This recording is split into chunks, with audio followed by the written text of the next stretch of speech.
membangun jiwa mencintai bumi. Asyhadu an la ilaha illallah wahdahu la syarikalah wa asyhadu anna Muhammadan abduhu wa rasuluh. Khatamin nabiyyi la nabiyya ba'da. Allahumma salli wa sallim ala Rasulillah wa ala alihi wa sahbihi wa mawala wa la hawla wa la quwwata illa billah. Rabbi shrah li sadri wa yassir li amri wahlul 'uqdatam min lisani yafqahu qawli. Ibu, Bapak, sahabat Al-Qur'an yang berbahagia, yang insyaallah diberkahi, dirahmati dan dimuliakan oleh Allah Subhanahu wa taala. Alhamdulillah, sore hari ini kita masih diberikan kesempatan oleh Allah sehingga dapat melanjutkan kegiatan kita. Kita berdoa agar pertemuan kita menjadi pertemuan yang diberkahi dan diridhoi oleh Allah Subhanahu wa taala. Kegiatan kita dapat menjadi amal soleh yang kelak dapat pula menjadi tambahan pemberat amal kebajikan kita di sisi Allah di yaumil akhir nanti.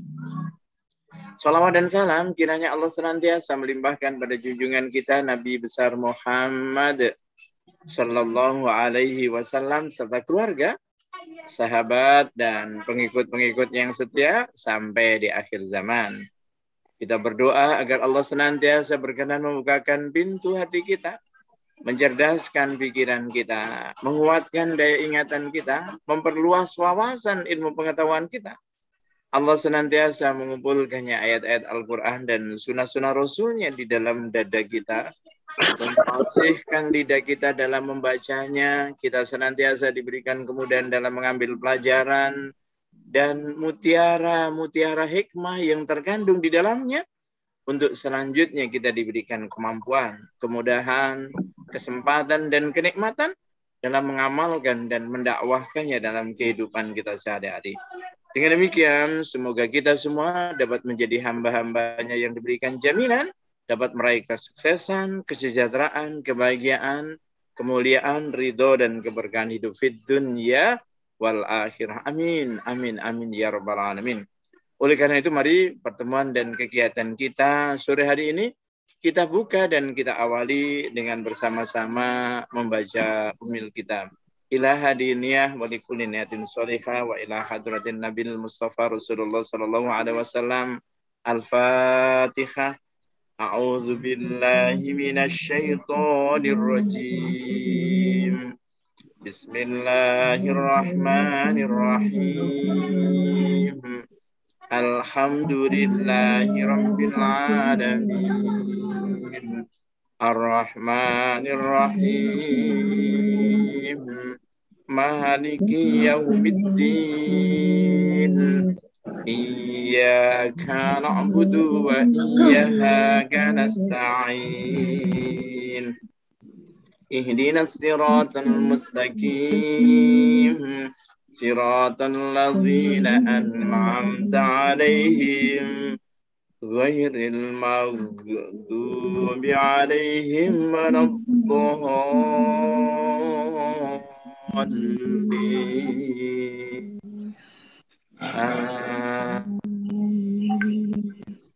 Alhamdulillah, semoga doa kita senantiasa dikabulkan oleh Allah SWT, dan apa yang menjadi cita-cita dan harapan kita dapat segera diwujudkan oleh Allah SWT. Ibu, Bapak, sahabat Al-Quran yang berbahagia, yang insya Allah diberkahi, dirahmati, dan dimuliakan oleh Allah SWT. Alhamdulillah, kita sekarang sudah berada di bulan Sya'ban. Berarti sebentar lagi kita akan memasuki bulan yang dimuliakan oleh Allah, yaitu bulan diturunkannya Al-Quran, yaitu bulan Ramadan. Dan kita juga bersyukur, alhamdulillah, kegiatan rutin kita, yaitu membaca atau tilawah Al-Quran, ya 2 juz, ya satu juz 2 pekan plus terjemahan, ini sudah sampai di penghujungnya. Alhamdulillah, sudah ada yang sudah, ya sebagian besar dari anggota kita sudah menyelesaikan ini. Ada tinggal beberapa orang yang belum, tinggal sedikit lagi untuk bisa menyelesaikan bacaan juz 30 dengan terjemahannya. Kita bersyukur kepada Allah. Ini merupakan kegiatan kita yang kedua, membaca Al-Quran plus terjemah.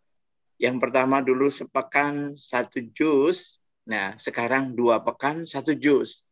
Nah dengan terjemahan tapi ditambah setiap pekan kita ada risalah tadabbur. Alhamdulillah ini yang merupakan suatu kegiatan yang betul-betul sangat-sangat bermanfaat, yang dapat memberikan motivasi, dorongan kita untuk senantiasa lebih semangat dalam belajar. Ternyata setelah kita betul-betul berusaha untuk mempelajari Quran, Quran itu betul-betul bisa menarik, ya, memberikan motivasi untuk terus semangat semua. Dan ketika kita gali Quran itu ternyata, mohon maaf, tambah banyak kita pelajari, ternyata banyak yang kita masih belum tahu. Sehingga kita bisa menyadari bahwa ya ilmu kita itu baru sedikit sekali tentang Al-Quran itu. Oleh karena itu, saya berharap ya dengan kegiatan-kegiatan seperti ini, sebetulnya sebagaimana tadi yang sudah disampaikan oleh Ibu Ustadzah Mauizati, ya sebetulnya ini untuk kita semuanya, dan kita harus semuanya termotivasi untuk bisa ya terus saling tampil. Memang semua orang berharap tampilnya itu ya selalu sempurna, tapi ya Rasul Shallallahu Alaihi Wasallam sendiri menyampaikan bahwa manusia itu nggak ada yang sempurna. Yang sempurna itu cuma Allah. Ya, oleh karena itu ya sekarang kita berusaha berbuat apa yang bisa kita sampaikan. Dan dengan begitu kita nanti akhirnya mengetahui, oh sekarang kekurangan saya di sini. Terus dengan sering tampil, insya Allah nanti itu akan terus menjadi lebih baik, lebih baik, lebih baik, lebih baik lagi. Nah seperti itu, insya Allah.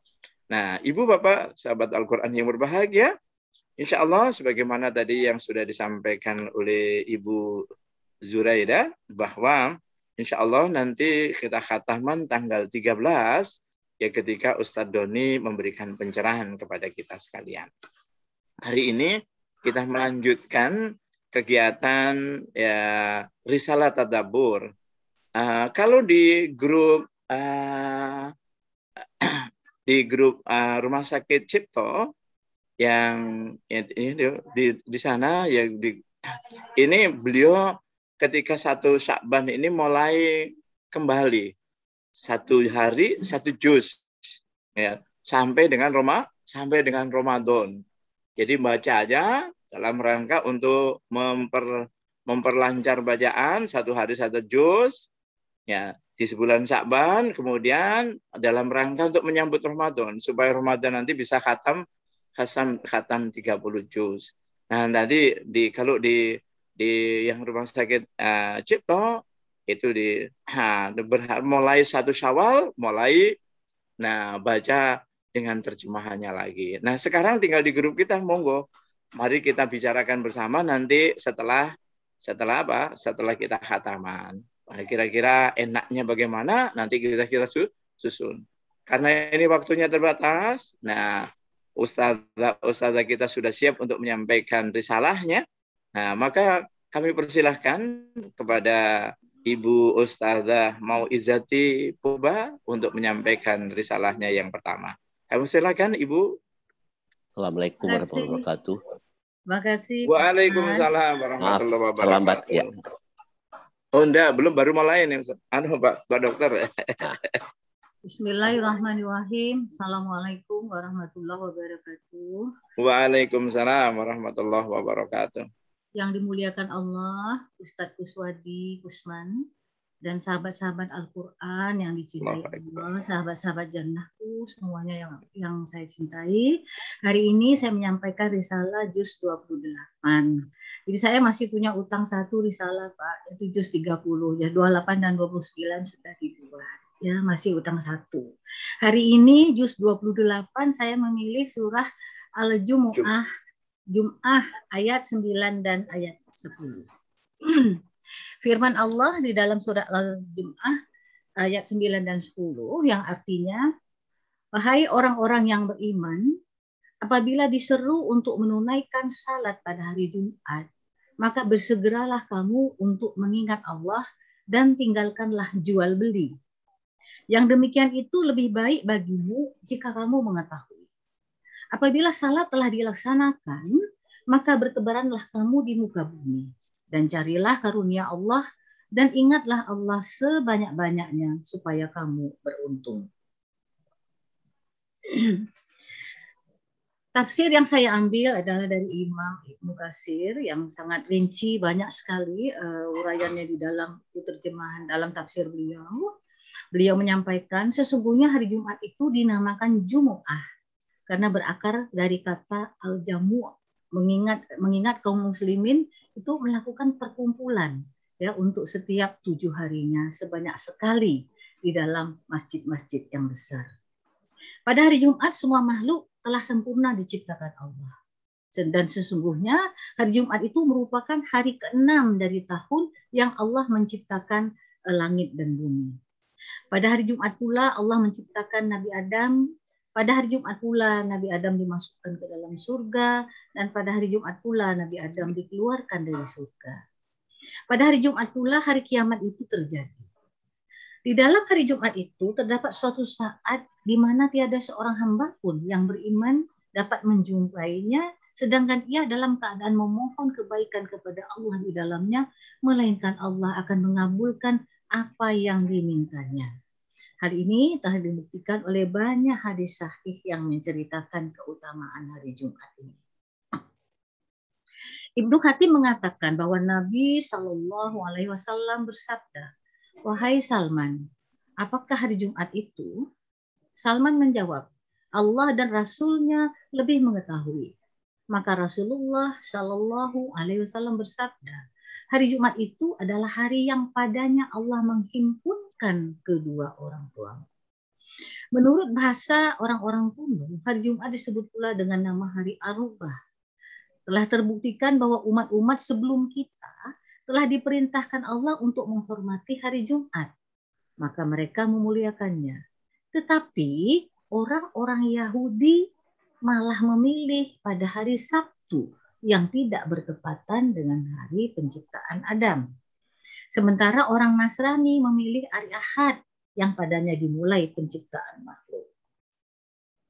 Dan Allah Subhanahu wa taala memilih bagi umat ini, umat Muhammad, hari Jumat. Allah telah menyempurnakan penciptaan makhluknya. Hal ini telah dinyatakan oleh sebuah hadis yang diriwayatkan oleh Imam Bukhari dan Muslim.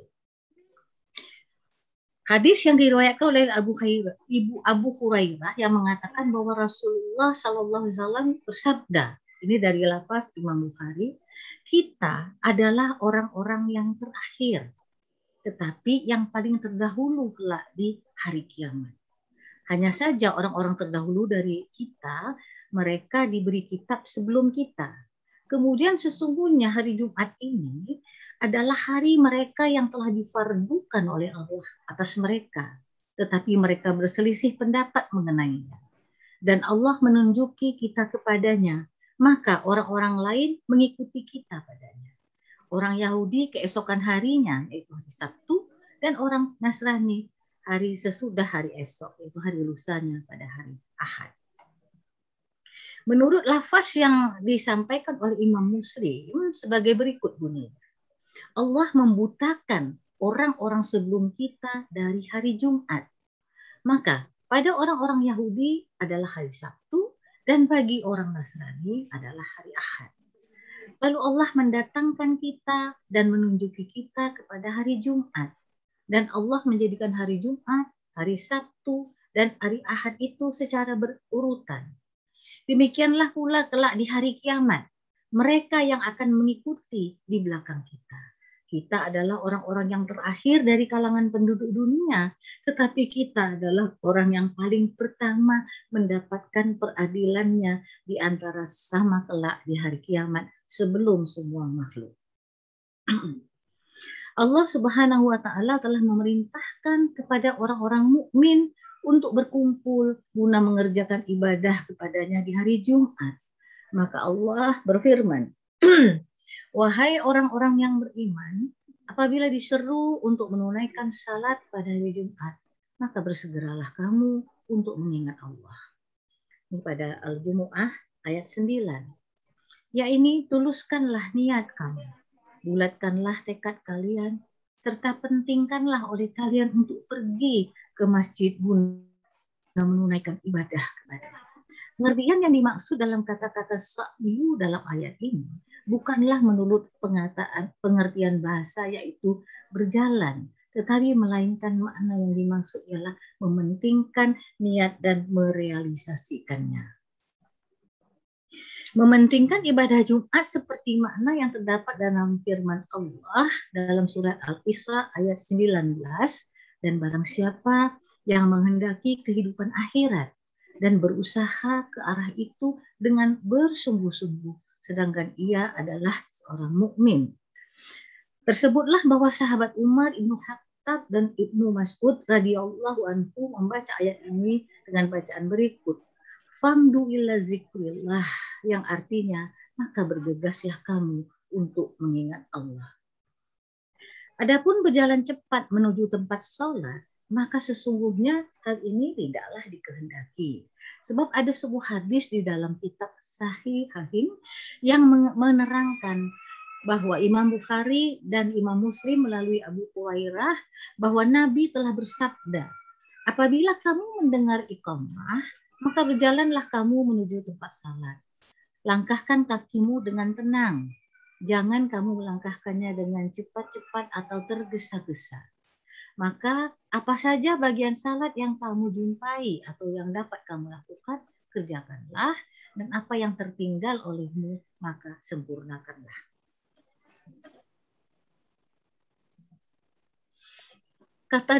Imam Qatadah telah mengatakan sehubungan dengan makna firman-Nya, maka bersegeralah kamu untuk mengingat Allah dalam Al-Jumu'ah ayat 9. Ya ini berjalan dengan hati dan amal.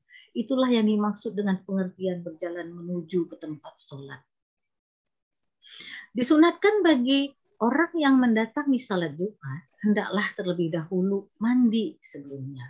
Karena hal ini disebutkan di dalam kitab Sahihain, sebuah hadis dari Abdullah ibnu Umar bahwa Rasulullah SAW telah bersabda, apabila seseorang dari kamu mendatangi salat Jumat, hendaklah ia mandi terlebih dahulu.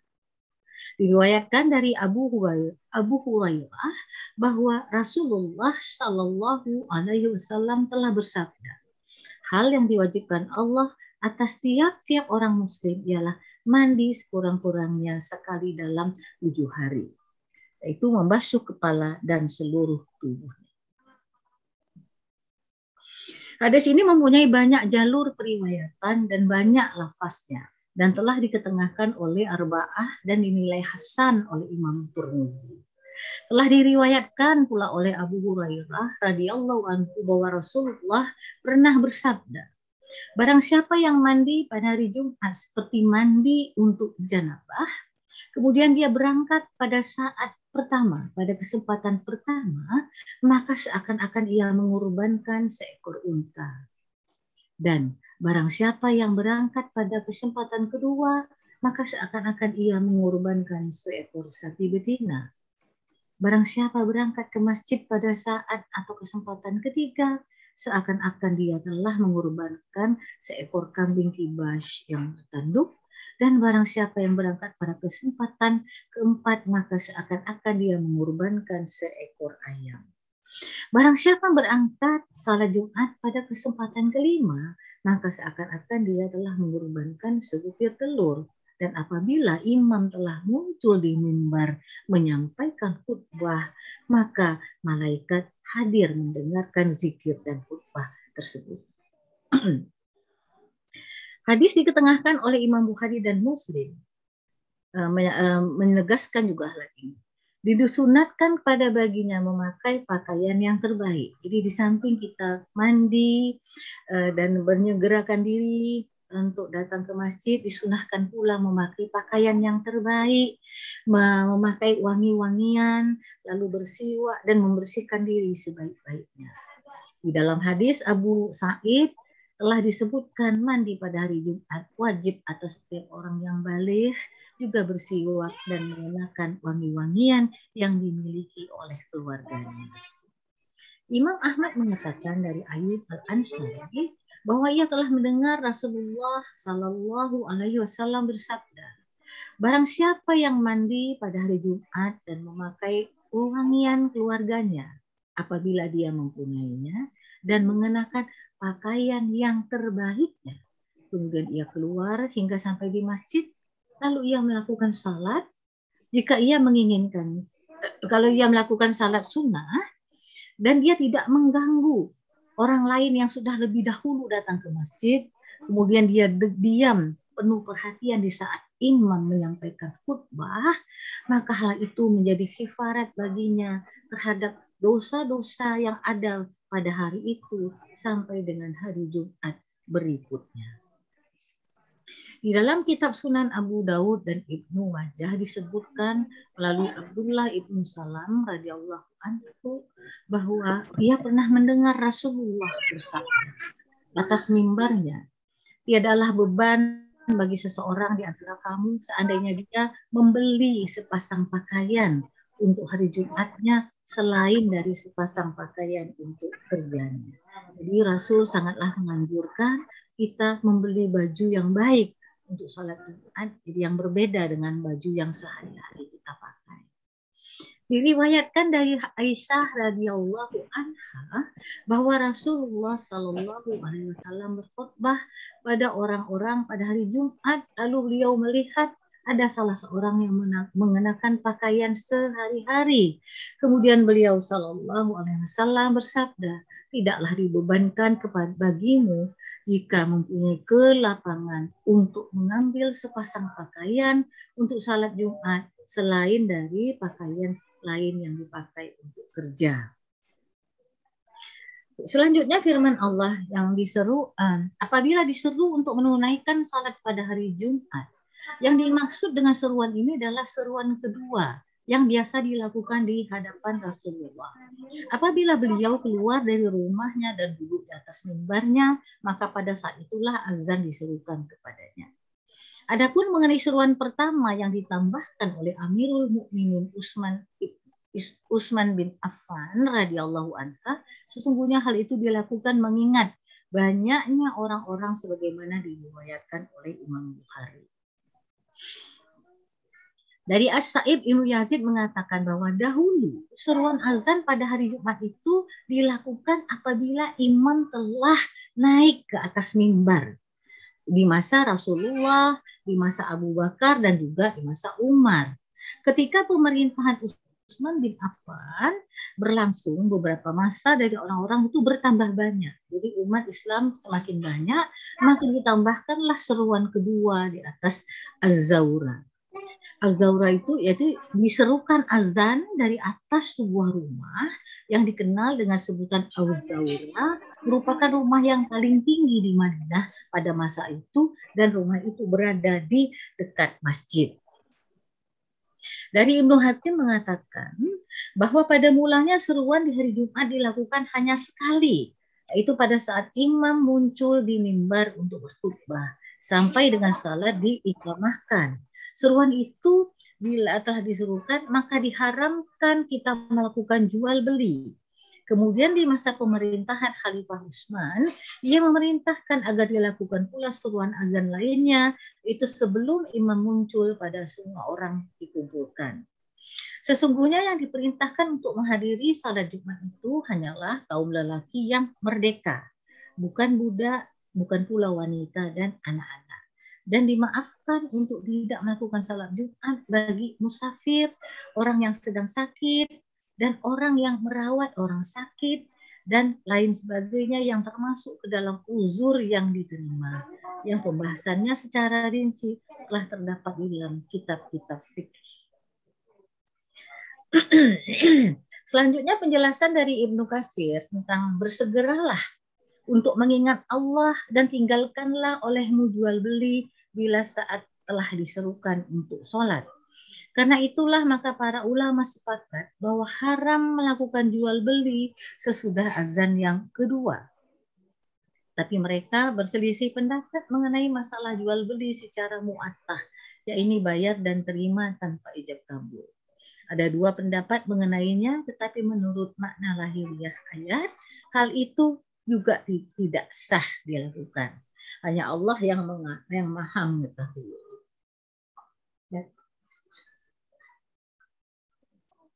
Selanjutnya firman Allah, yang demikian itu lebih baik bagimu jika kamu mengetahui, yaitu kamu tinggalkan jual beli dan kamu bergegas untuk mengingat Allah, dan salat adalah lebih baik bagimu, yaitu bagi kehidupan dunia dan akhiratmu jika kamu mengetahui. Apabila salat telah ditunaikan, maksudnya adalah apabila telah selesai melaksanakan salat Jumat, maka bertebaranlah kamu di muka bumi, carilah karunia Allah dalam Al-Jumu'ah ayat 10. Setelah mereka dilarang melakukan transaksi pada saat seruan azan memerintahkan mereka untuk berkumpul, kemudian diizinkanlah bagi mereka untuk bertebaran di muka bumi dalam rangka mencari karunia Allah, seperti apa yang dilakukan oleh Irak ibnu Malik radhiyallahu anhu. Apabila dia telah selesai salat Jumat, maka dia berdiri di pintu masjid lalu berdoa, ya Allah, sesungguhnya aku menyukai seruanmu dan aku telah kerjakan salat yang engkau fardukan, serta aku akan menebar sebagaimana yang telah engkau perintahkan, maka berilah aku rezeki dari karuniamu, dan engkau adalah sebaik-baik pemberi rezeki. Adapun firman Allah, dan ingatlah Allah sebanyak-banyaknya supaya kamu beruntung. Ya, ini di saat kamu melakukan transaksi jual beli dan saat menerima dan memberi, banyak-banyaklah kamu mengingat Allah. Jangan kamu disibukkan oleh urusan dunia sehingga kamu melupakan hal yang bermanfaat bagimu di negeri akhirat nanti. Karena itulah maka disebutkan dalam sebuah hadis, barang siapa memasuki sebuah pasar lalu dia mengucapkan tidak ada Tuhan yang berhak disembah selain Allah semata-mata, tiada sekutu baginya, miliknya lah semua kerajaan dan segala puji, dan dia maha kuasa atas segala sesuatu, maka Allah akan mencatat baginya 1 juta kebaikan dan menghapuskan darinya 1 juta keburukan. Mujahid mengatakan bahwa bukanlah seorang hamba termasuk orang yang banyak mengingat Allah sebelum dia selalu mengingat Allah, baik dalam keadaan berdiri, dalam keadaan duduk, maupun dalam keadaan berbaring. Ayat yang terkait dengan ayat Jumu'ah dalam ayat 9-10 Al-Jumu'ah adalah Al-Isra ayat 19, dan barang siapa menghendaki kehidupan akhirat, berusahalah dia ke arah itu dengan sungguh-sungguh, sedangkan dia beriman, maka mereka itulah orang yang usahanya dibalas dengan baik oleh Allah dalam Al-Isra ayat 19. Hadis dari Salman Al-Farisi radhiyallahu anhu, Nabi bersabda, tidaklah seorang laki-laki itu mandi pada hari Jumat lalu bersuci semaksimal mungkin, memakai wangi-wangian miliknya atau milik keluarganya, lalu keluar menuju masjid. Dia tidak memisahkan 2 orang pada tempat duduknya, artinya dia tidak menyibak orang yang sudah lebih dulu mempunyai tempat duduk di masjid, lalu dia salat yang dianjurkan baginya dan dia mendengarkan khutbah, kecuali dia akan diampuni dosa-dosanya yang ada antara Jumat hari itu dan Jumat berikutnya. Ini dalam hadis riwayat Bukhari. Abu Hurairah berkata, Rasulullah Shallallahu Alaihi Wasallam bersabda, barang siapa mandi pada hari Jumat seperti mandi janabah, lalu dia berangkat ke masjid untuk salat Jumat, maka dia seolah-olah berkurban seekor unta. Siapa yang berangkat pada waktu kedua, dia berkurban sapi. Siapa yang berangkat pada waktu 3, seolah-olah dia berkurban kambing. Siapa yang berangkat pada waktu keempat, dia berkurban ayam. Siapa yang datang pada waktu kelima, dia berkurban sebutir telur. Dan manakala imam telah naik ke atas mimbar untuk memberi khutbah, maka malaikat hadir mendengarkan khutbah tersebut. Hadis ini riwayat dari Bukhari dan Muslim. sahabat-sahabat Al-Quran yang dimuliakan Allah, selain dari kemuliaan hari Jumat itu yang sudah kami sampaikan, ada lagi kan ibadah-ibadah lain yang kita sering lakukan, lazim kita lakukan di hari Jumat, yaitu dimulai pada malam Jumat, yaitu membaca Al-Quran, surat Al-Kahfi. Kemudian pada hari Jumat kita dianjurkan untuk bersalawat lebih banyak pada Nabi daripada hari-hari biasanya, dan berdoa pada waktu yang sangat mustajab, yaitu pada akhir waktu asar di hari Jumat. Kita dianjurkan untuk berdoa karena itu adalah waktu yang sangat mustajab untuk terkabulnya sebuah doa. Sumber-sumber yang saya ambil adalah dari Quran, kemudian dari terjemah The Amazing, kemudian dari tafsir Ibnu Katsir, jilid 10, dari Mutiara Hadis Bukhari dan Muslim. Kesan yang saya ambil, ayat ini menceritakan tentang keagungan dan keutamaan hari Jumat, karena hari Jumat adalah penghulu dari seluruh hari, mendorong kita untuk mengisi hari Jumat dengan amal yang saleh. Beberapa faedah bagi syiar Islam dan kesalihan diri pribadi. Anjuran untuk mandi sebaik mungkin, berwudu apabila akan datang waktu salat Jumat, memakai wangi-wangian dan seterusnya, sehingga terbawa harumnya kepada orang-orang yang di masjid. Hal ini termasuk di dalam adab dan keindahan Islam. Anjuran untuk datang lebih awal ke masjid, sehingga kita tidak perlu tergesa-gesa, tergopoh-gopoh berangkat ke masjid, meramaikan masjid. Kemudian anjuran untuk salat sunnah sebelum salat Jumat, kewajiban diam dan mendengar khutbah. Perintahnya adalah jelas menyegerakan melangkah ke masjid di awal waktu, karena di awal waktu kita akan mendapatkan pahala sebagaimana berkurban seekor unta. Sementara tergopoh-gopoh berlari melangkah ke masjid dengan sangat cepat itu sangatlah tidak dianjurkan. Artinya kita menyediakan waktu lebih awal, mempersiapkan diri untuk hadir di masjid pada hari Jumat. Larangan jelas di sini melakukan transaksi jual beli ketika sudah masuk waktu salat Jumat. Demikian Pak Ustadz, Kuswati dan teman-temanku sekalian, apa yang saya sampaikan ini, walaupun salat Jumat ini hanyalah diwajibkan laki-laki, tapi dalam pengalaman kita mungkin di tanah suci perempuan juga dibolehkan salat Jumat pada hari Jumat. Demikian, saya mohon bimbingan dan koreksi apa yang kurang dan apa yang keliru dalam penyampaian saya. Terima kasih.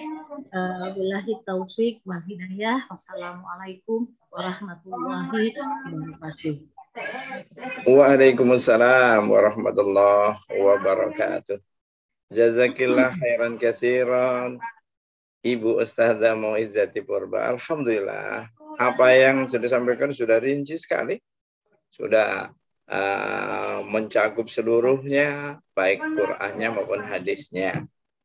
Nah, alhamdulillah, dan dari sini kita baru bisa mengetahui bahwa, mohon maaf, begitu pentingnya mendengarkan panggilan sholat. Jadi azan itu ternyata luar biasa. Nah, yang dilihat dari ayatnya tadi, a'udzubillahi minasyaitonirrajim, ya ayyuhalladzina amanu, wahai orang-orang yang beriman, idza nudiya lis-sholati min yaumil jumu'ah. Nah, kadang disebutkan idza nudiya lis-sholat, jika kamu mendengar panggilan sholat, fas'au, segera. Ini menunjukkan, mohon maaf, ini begitu pentingnya dengarkan azan, itu begitu pentingnya. Nah, kemarin itu mohon maaf, malah ini jadi masalah nih kan. Loh, padahal ini yang merintahkan Allah, dan kita mohon maaf, dan diperintahkan untuk manggil azan. Kalau dulu nggak ada sound system, disuruh ke tempat yang paling tinggi dengan suara yang paling keras, supaya apa? Supaya semuanya mendengar. Nah, seperti itu. Dan perintahnya apa? Fas'au, segera. Jangan ditunda-tunda lagi. Dan mohon maaf, tadi disampaikan hadisnya begitu keras sekali. Kalau kita sudah dengar azan itu kemudian masih ada transaksi, ada kegiatan lain, haram hukum baca.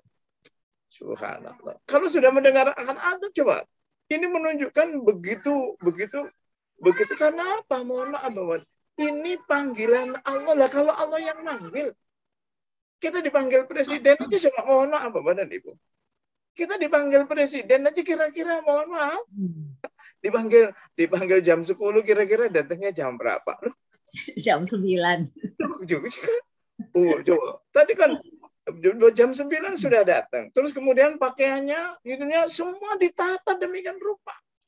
Loh ini kita dipanggil oleh Allah. Ya, wajar. Maka itu Allah menegaskan fas'au, segera. Aduh, ini segera menunjukkan bahwa ya, oleh karena panggilannya pun juga ini diamali dengan Allahu Akbar. Bahwa Allah Maha Besar. Diingatkan bahwa yang lain, yang selain Allah itu kecil. Diingatkan asyhadu an la ilaha illallah. Hati-hati kita sudah berjanji sama Allah mau tunduk dan patuh. Asyhadu anna Muhammad Rasulullah. Kita sudah berjanji mau mencontoh Rasul. Hayya 'alas shalah, ayo kita salat. Hayya 'alal falah, ayo kita raih kemenangan. Allahu Akbar. Allah yang la, katakan la untuk yang selain Allah. Tinggalkan semuanya. Harusnya kan seperti itu. Ini luar biasa. Tapi sementara ini mohon maaf orang mendengarkan azan kan sampai itu kan dipanggil presiden dan dipanggil jam 10, jam 9 sudah siap sudah datang di sana, kita nunggu. Kita yang nunggu. Lah kok dipanggil Allah? Ntar dulu kan. Ya kan aneh kan. Dan ternyata banyak yang seperti itu. Ternyata banyak yang seperti itu. Oleh karena itu di dalam hadis yang kaitannya dengan sholat Jumat, setiap hari Jumat para malaikat itu mau duduk di depan pintu masjid. Ya, duduk mencatat siapa orang yang pertama kali datang ke masjid. Terus ketika mohon maaf, khotib sudah naik mimbar, buku catatan tadi ditutup. Malaikatnya ikut mendengarkan khutbah. Nah sekarang mohon maaf, kalau sudah seperti itu, kira-kira mohon maaf, orang yang datang setelah khotib naik mimbar, kira-kira catatannya gimana? Enggak kecatat. Nah, kemudian di dalam hadis Rasulullah Shallallahu Alaihi Wasallam katakan, "Idza qulta li sahibika yaumal jum'ati ansit," kata, jika di dalam kita mendengarkan sholat Jumat itu mengatakan saja untuk mengingatkan ya saudara-saudara kita atau teman-teman kita yang di sekitar kita agar mereka tidak ribut. Famallahu fala Jumat, maka pahala sholatnya hilang. Karena apa? Karena mendengarkan sholat Jumat itu ya merupakan bagian dari sholat Jumat. Nah, oleh karena tapi kenyataan dalam survei ternyata mohon maaf 40% terlambat. Mohon maaf 40% tidur. 40% juga mohon maaf bicara. Ketika khutbah loh. Karena apa? Karena sepekan nggak ketemu karena kayaknya mohon maaf kadang-kadang di hari Jumat itu merupakan hari pertama. Nah, ini yang padahal ini mohon maaf. Ini yang mohon maaf. Yang sekarang ini banyak sih. Banyak yang tidur, banyak yang terlambat, ternyata juga banyak juga yang bicara. Ibu Bapak, sahabat Al-Qur'an yang berbahagia, dalam hadis Rasulullah Shallallahu Alaihi Wasallam, hari Jumat itu disebut hari rayanya umat Islam. Hari Ahad, hari rayanya orang Nasrani, kemudian hari Sabtu, hari rayanya orang Yahudi. Sekarang, coba, oleh karena itu, coba kalau kita sholat hari raya, disuruhnya pakai pakaian yang terbaik. Ya, hari raya Idul Fitri, hari raya itu disuruh pakai, karena disuruh pakai wangi-wangian. Dan mohon maaf, ini juga gitu.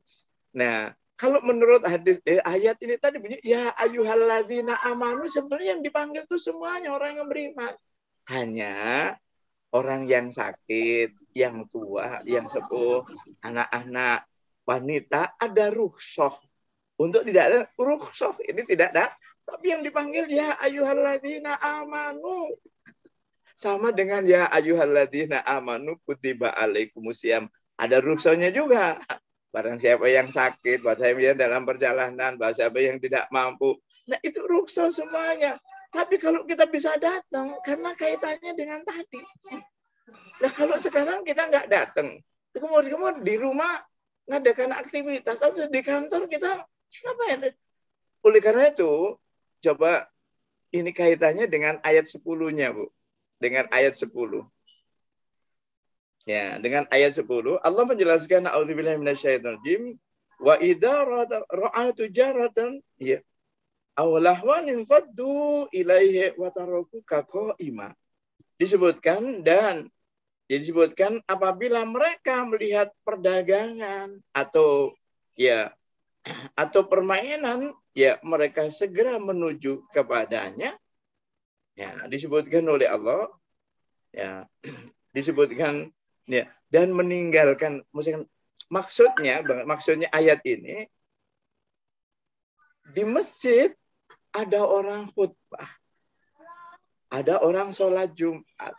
Lu kok kita lebih mengutamakan kerja, lebih mengutamakan yang lain, nggak mau datang. Padahal mohon maaf Bapak dan Ibu, kalau kita misalkan mohon maaf kita lagi di kantor, harusnya yang baik itu mesti datang. Kenapa saya lebih baik itu tadi di dalam kata tadi. Oleh karena di dalam ayat tadi kul ya ma indallahi khairum minallahu wa minatijar, katakan bahwa sebetulnya yang di sisi Allah itu lebih baik daripada apa saja yang dia nggak lakukan. Menunjukkan bahwa memenuhi panggilan Allah jauh lebih utama dibandingkan dengan tadi. Nah ini sementara ini, oleh karena itu saya dulu ketika saya masih saya juga sampaikan sama teman-teman. Nah kalau kita di rumah, ya mungkin ada itu ya. Ini kalau melihat ayatnya tadi, mohon maaf, kalau melihat ayatnya tadi kan begitu pentingnya seruan itu untuk dipenuhi. Tapi sayang, nah sekarang ini ternyata tadi banyak orang yang anggap remeh. Bahkan banyak, mohon maaf Bapak dan Ibu, nah di sholat Jumat ini malah, mohon maaf, biasanya malah dijadikan arena untuk apa? Untuk belanja. Orang suami, mohon bapak-bapak sholat Jumat, nah malah digunakan untuk belanja, digunakan untuk jalan-jalan ke pasar. Loh, kan aneh, padahal di dalam ayat 10 ini kalau sedang ada khotib menyampaikan khutbah, kita pergi, kita ada yang lain, kita katakan bahwa yang di sisi Allah mendatangi itu jauh lebih utama. Sama dengan ketika di puasa. Jadi ada alasan di dalam ayat 184 itu. Jadi jika kamu dalam perjalanan, kamu sakit, kamu dalam perjalanan, kemudian kamu berbuka, silakan bantu. Silakan diganti dengan puasa di hari yang lain. Jika kamu tidak mampu, maka bayar fidyah. Jika kamu ingin berbuat baik karena Allah, maka itu lebih baik. Tapi kata Allah di akhir ayat, wa antasumu khairul lakum in kuntum ta'lamun. Berpuasa itu lebih baik bagimu jika kamu mengetahui. Nah ini juga gitu. Jumatan itu lebih baik bagimu jika kamu mengetahui. Banyak orang yang nggak tahu selama ini. Sehingga mereka lebih banyak menikah. Maka itu kadang-kadang hari Jumat itu dijadikan, bapak-bapak biarin sholat Jumat. Nah kita belanja. Nah ini akhirnya seperti itu. Padahal tadi dikatakan kalau ada sedang orang melakukan sholat tadi kemudian itu melakukan aktivitas, sebetulnya semuanya, bukan cuma laki-laki, kan harusnya itu berlakunya hanya untuk ininya saja nih. Tapi sementara ini dimaknainya beda. Nah orang mumpung bapak-bapak sholat Jumat, kita bisa pergi nih, bisa belajar. Nah ini yang saya kira mungkin perlu diinikan karena dikaitkan dengan ayat 11-nya. Nah itu dikatakan oleh Allah, kul, katakanlah, disebutkan ya ma indallahi khairu minat tijarah. Itu lebih baik daripada kita santai-santai di kantor dan daripada kita melakukan bisnis, melakukan kegiatan apa saja. Nah, kenapa? Wallahu khairur razikin. Karena Allah lah yang memberikan sebaik-baik pemberi rezeki. Nah, itu yang sebetulnya ingin saya sampaikan. Karena apa? Contoh misalkan ketika kita pergi haji atau ketika kita umroh, Saya yakin bahwa ibu-ibu yang pergi ke sana pasti pergi. Umrah pasti sholat Jumat. Nggak mungkin Iya, kita akan iya. diem di rumah. Betul, betul. Ya, umroh nggak mungkin kita akan diem di rumah. Pasti sholat Jumat. Tapi anehnya Iya, setelah betul. pulang ke sini nggak lagi. Enggak. Nggak Ya, lagi. mungkin karena di sini banyak masjid yang tidak menyediakan tempat sholat Jumat untuk perempuan. Tapi saya menemukan di Jakarta ada satu pernah Tuh, saya Ibu, Persita ada tempat sholat di Jumat. Istiqlal, di masjid-masjid besar selalu ada, Bu. Di masjid di Istiqlal Ya, ada, di Atin ya, ada, kemudian di Al Azhar ya. ada. Ini sebetulnya ada semuanya. Itu tadi. Yang dekat rumah kita enggak soalnya Pak. Dekat rumah. Bukan, maka dari itu. Ini kan ini maksudnya tadi ini yang kita sudah lupa kebetulan. Padahal Iya. ketika kita sadar, lu kenapa kok ketika balik sini lagi kok kok sekarang nggak laku? Padahal di sana kita lakukan. Pak Ustadz mau tanya boleh Pak Ustadz? Nah, ya sebenarnya ya, demikian itu yang mungkin yang baru saya sampaikan. Silakan sekarang Bapak dan Ibu untuk mendiskusikan karena apa yang disampaikan tadi sudah begitu lengkapnya nih. Dan saya hanya ingin mendapat tekanannya kepada ininya. Loh, ternyata ini kalau dilihat ayatnya memang untuk semuanya. Hanya ini rukhsah dikasihkan keringanan sebetulnya. Tapi kalau kita melakukan, oh itu hebat. Nah seperti itu. Ya, mau tanya Pak Ustadz boleh Pak Ustadz mau tanya Pak Ustadz. Silakan. Begini Pak Ustadz, saya pernah dapat ada pendapat benar atau tidak bahwa kalau kita wanita ikut sholat Jumat, tapi kita harus tetap juga sholat zuhur, benar tidak? Ya tidak, Bu. Sholat Jumat itu kan sholat fardu, Bu. Jadi nggak hari itu coba dilihat ayatnya. A'udzubillahi minasyaitonir ya ayyuhalladzina amanu idza nudiya lis-sholati min yaumil jumu'ah. Jumu'ah itu dari Jumu'ah tadi ada jamak. Kita berkumpul. Ya, berjamak kita berjamaah, kita berkumpul. Ya. Nah, jadi kalau kita perempuan masuk sholat Jumat, kita juga sudah tidak lagi sholat zuhur ya Pak ya? Iya, enggak dong. Ketika kita umroh kita sholat lagi. Ya, enggak. Aneh kalau sholat lagi. Ya Pak, mohon maaf Pak. Hari itu tidak ada sholat duhur, namanya adanya sholat Jumat. Oh iya. Nggak ada sholat duhur hari itu, hari Jumat itu sholat Jumat. Makanya di situ hari sholat Jumat itu karena hari raya. Hari rayanya umat Islam. Maka itu kita disuruh datang lebih cepat, pakai pakaian yang baru, menggunakan parfum. Bahkan kalau mohon maaf, sekarang lihat saudara-saudara kita yang Nasrani, yang Yahudi. Pergi ke sana sendirian atau bawa keluarganya? Nggak keluar. Iya. Loh, ini itu kenapa? Kita harusnya kan itu. Sekarang mohon maaf, yang penting di situ apa? Mendengarkan khutbah. Khutbahnya pernah nggak langsung disampaikan ke rumah? Apa isi khutbahnya? Ini yang sebetulnya karena ada khutbah hari Jumat itu memberikan tuntunan apa yang seharusnya sepekan itu mesti harus kita kerjakan. Baik. Nah seperti itu. Tapi sementara ini ya kita sudah nggak seperti itu. Gitu. Nah ini, kalau dilihat dari ayatnya tadi menunjukkan begitu pentingnya. Karena itu hari raya yang mohon maaf yang setahun 2 kali kita disuruh datang ke lapangan. Walaupun dalam keadaan mohon berhalangan pun datang suruh dengarkan khutbahnya kan begitu. Ini yang mohon maaf yang hari raya wajib. Ini kan wajib. Hari Jumat ini wajib, kalau itu sunnah. Ini yang wajib. Itu sunnah. Nah ini selama ini orang anggapnya kan salah ya. Ini wajib, yang itu sunnah saja kita disuruh datang ke lapangan, dengarkan khutbah, walaupun kita dalam keadaan mohon maaf sedang berhalangan. Menunjukkan apa? Begitu pentingnya kita. Tapi ini yang sekarang mohon maaf sudah bergeser. Ini sudah bergeser. Nah inilah yang sebetulnya yang mohon maaf yang perlu kita ini kan. Nah, karena itu tadi, yang sering terjadi malah tadi hari Jumat itu malah digunakan tadi ibu-ibu yang ngantor malah untuk belanja untuk ini kan. Loh, padahal di sini katakan kalau ada orang sholat Jumat atau gitu kita mohon maaf Katakan yang di sisi Allah jauh lebih baik daripada apa saja yang kamu lakukan. Nah, seperti itu. Iya, nah itu mungkin yang. Jadi Ibu Irianti, ya nggak benar. Itu sholat Jumat itu sholat fardu. Iya, iya.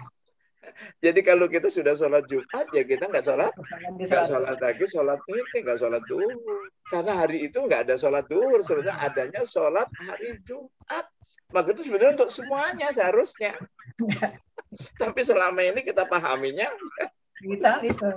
Nah iya, tadi itu cuma dikasih rukhsah. Kenapa? Karena ada ibu-ibu yang punya anak kecil, yang sedang berhalangan. Jadi kan mau dikasih rukhsah, ibu-ibu dikasih keringanan. Nah seperti yang hamil besar, dikasih keringanan supaya apa? Ya supaya tidak memberatkan. Ya kayak orang dalam melaksanakan ibadah saum, ya orang yang sakit, orang dalam perjalanan, orang yang tidak mampu, itu ada rukhsahnya semuanya. Nah seperti itu. Itu mungkin yang dapat kami sampaikan.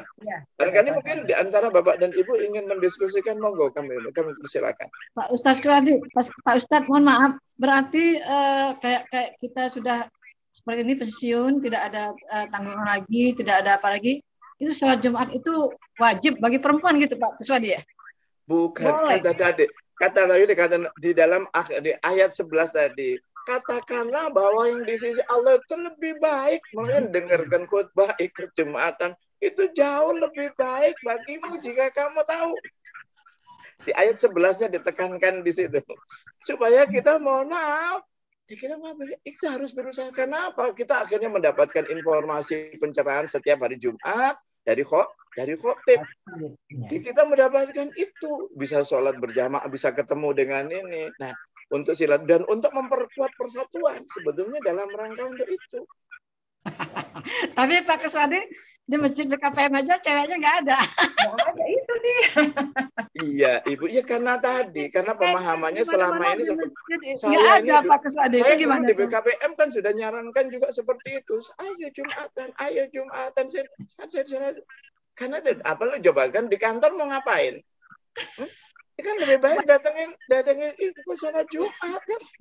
Ya, kebanyakan ibu-ibu sholat ke Tanah Abang atau ke Mandalika. Itulah yang tadi saya katakan.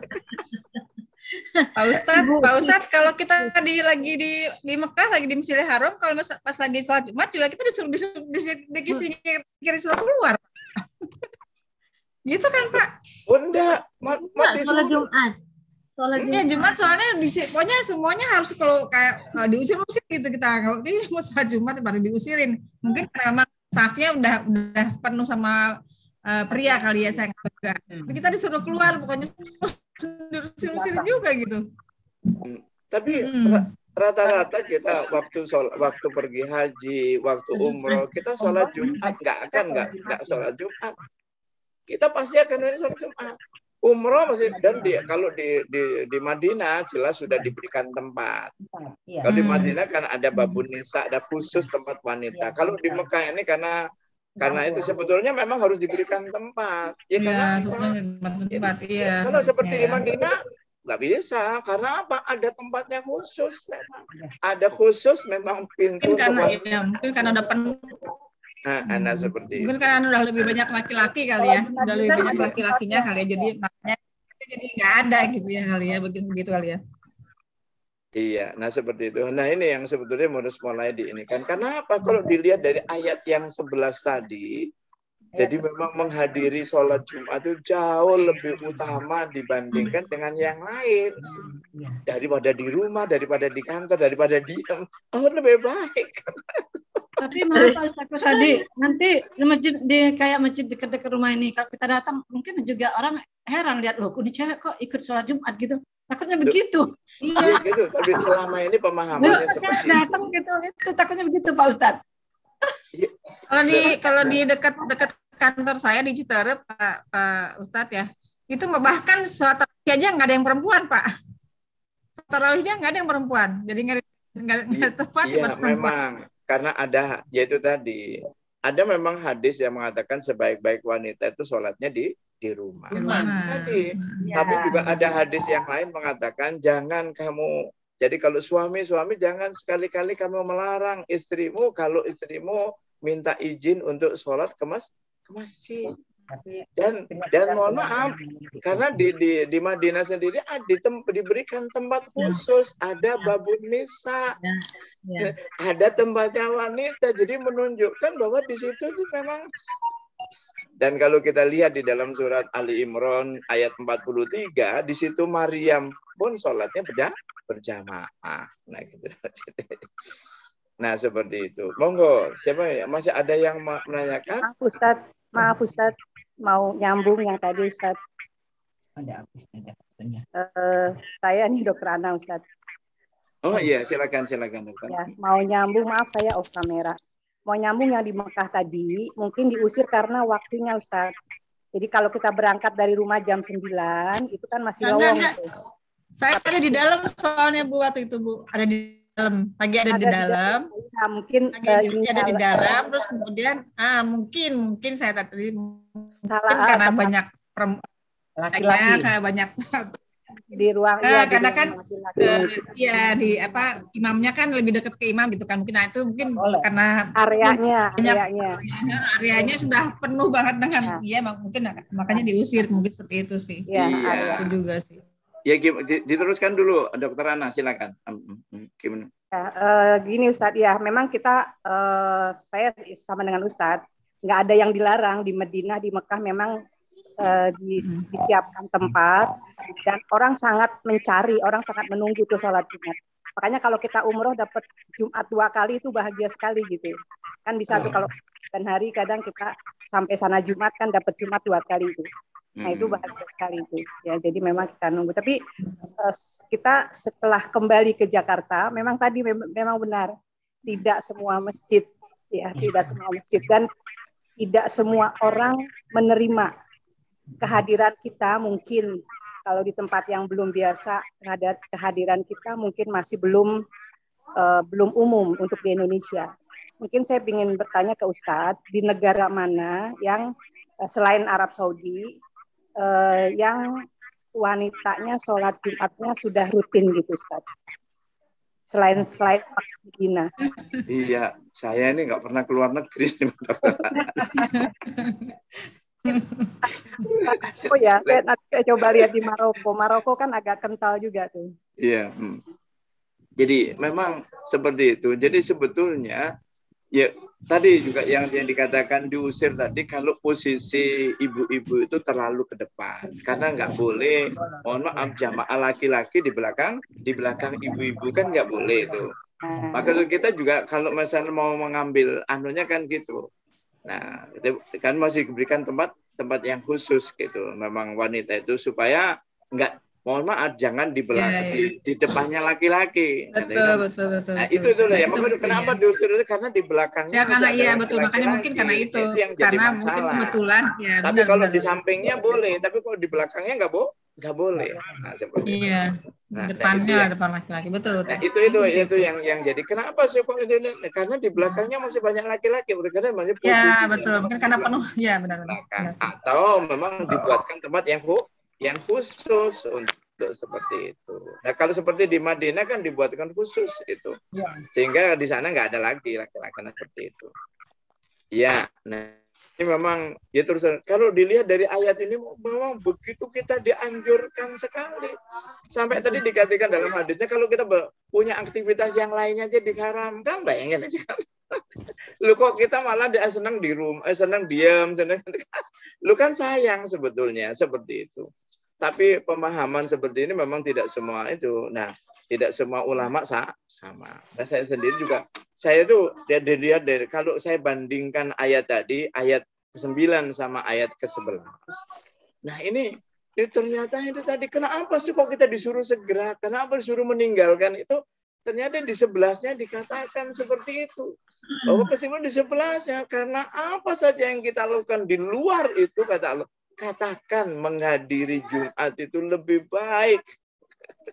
Nah, itu, katakan menghadiri sholat Jumat itu lebih baik dari yang lain. Nah, seperti itu. Sama dengan surat Al-Baqarah 180. Katakan bahwa puasa itu lebih baik daripada kamu meninggalkan puasa dengan alasan apapun. Nah, seperti itu. Nah, seperti itu. Sama. Sebab di akhir ayat 9 tadi dikatakan, "Dzalikum khairul lakum in kuntum ta'lamun." Yang demikian itu lebih baik bagimu jika kamu mengetahui. Jadi, kenapa ayatnya sama dengan puasa gitu? Wa antasumu khairul lakum in kuntum ta'lamun. Berpuasa lebih baik bagimu jika kamu tahu. Ini ayatnya sama. Nah, seperti itu. Ya, itu mungkin yang dapat saya sampaikan. Ustaz, masih ada yang mau mendiskusikan, monggo? Saya mau bertanya, Ustadz. Ya, silakan. Bagaimana kalau diparalelkan dengan sholat wajib untuk wanita, sholat fardu untuk wanita di masjid, paralelkan dengan sholat Jumat wanita di masjid. Nah, untuk sholat fardu wanita di masjid kan diberikan rukhsah, Ustaz. Iya, sama kan, ini juga dikasih rukhsah juga. Mereka ada di dalam. Sama. Ya, di hadisnya tadi kan juga diberikan rukhsah. Kenapa sih kok wanita itu tidak diwajibkan wajibnya begitu ketat? Nah, kenapa? Karena tadi wanita ada yang menyusui, ada yang melahirkan, ada yang mohon maaf, ada yang berhalangan, kemudian ada yang hamilnya besar, ada yang punya banyak masalah, itu dikasih rukhsah. Laki-laki pun juga yang tua sekali, yang dalam perjalanan, yang sakit, juga dikasih rukhsah, termasuk anak-anak. Dan juga takut fitnah ya Ustadz ya. Betul. Nah, dan ya itu tapi kan ada juga yang mengatakan, oh wanita nggak boleh ke masjid, tapi kalau ke pasar boleh, kan aneh jadinya kan. Kalau ke masjid nggak boleh, ke pasar boleh, kan aneh. Padahal sebaik-baik tempat di muka bumi adalah masjid, sejelek-jelek tempat di muka bumi adalah pasar. Lah kalau terus ke pasar boleh, ke masjid jangan, terus gimana? Apalagi kalau ke kebun binatang boleh. Lah jadi kan kalau di Arab yang ke pasar laki-laki ya Ustadz. Ya betul, yang dagang memang laki-laki, semua laki-laki ya wajar kalau mereka kan akhirnya. Iya, nah seperti itu. Nah, ini pemahaman ini yang saya kadang-kadang saya sering dimusuhin orang juga karena gitu. Saya menyampaikan itu dianggap wah pendapatnya loh ini Qur'annya bunyinya begini dan kita memahami seperti itu kan. Kalau diingatkan di ayat 9 tadi dikaitkan dengan ayat 11, itu kenapa sih kok mengatakan dzalikum khairul lakum in kuntum ta'lamun? Dikatakan, sampaikan bahwa di sisi Allah lebih baik, maksudnya dengarkan khutbah, ikut sholat itu lebih baik daripada yang lainnya. Nah, maksudnya seperti itu. Ya, makasih Ustaz Sukron. Sama-sama Ibu. Ya, monggo. Nah, sekarang untuk lagi sama-sama. Wah, jazakillah khairan. Saya boleh nanya Pak Ustadz? Saya boleh nanya Pak Ustadz? Ini kaitannya dengan sholat fardu ya Pak Ustadz? Pak Ustadz. Ya, silakan. Ya. Assalamualaikum warahmatullahi wabarakatuh. Waalaikumsalam warahmatullahi wabarakatuh. Gini Pak Ustadz. Ada beberapa sholat, yaitu sholat zuhur dan sholat isya kalau saya nggak salah ya, kalau saya nggak salah dengar bahwa sholat zuhur dan itu boleh agak dibelakangkan gitu. Jadi biasanya ada teman kantor itu, teman kantor cowok tuh dia sholatnya jam 2, sholat zuhur jam 2 gitu ya. Kemudian kalau sholat isyanya sekitar jam 8, jam 9 gitu. Nah itu gimana Pak Ustadz? Katanya kan disuruhnya bersegeralah untuk sholat gitu. Tapi ada pendapat yang seperti itu. Gimana Pak Ustadz? Iya, memang ada hadis-hadis Rasulullah SAW yang seperti itu. Karena apa? Dulu di kota Mekah itu, mohon maaf, panasnya begitu. Kalau lagi panas, stres sekali kita sholat juga, mulai agak diundurkan sedikit. Nah seperti itu. Dan Ibu, coba kalau ketika mohon maaf, ketika kita sholat, ketika umroh, ya, ternyata pada saat itu ada sholat zuhur, mohon maaf, imamnya itu ternyata tidak di dekat Ka'bah, imamnya di belakang. Ternyata apa? Karena yang milih yang teduh. Pernah terjadi seperti itu. Kenapa? Karena panas seperti itu. Ini menunjukkan bahwa ini diberikan ini. Nah kemudian kalau di dalam hadis Rasulullah SAW yang sholat isya, kalau tidak akan memberatkan umatku, aku perintahkan Nah, maka Iya, seluruhnya untuk sholat belakangin isya ya. itu di belakang. Nah, seperti itu. Karena apa?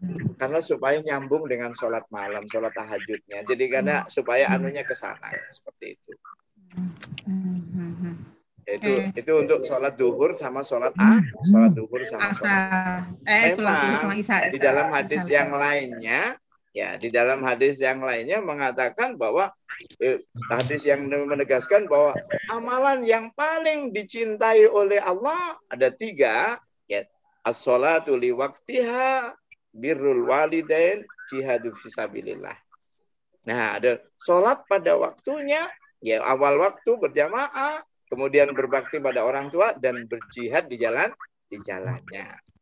Nah, dan kalau kita lihat di dalam surat Al-Baqarah ayat 238, coba Ibu lihat.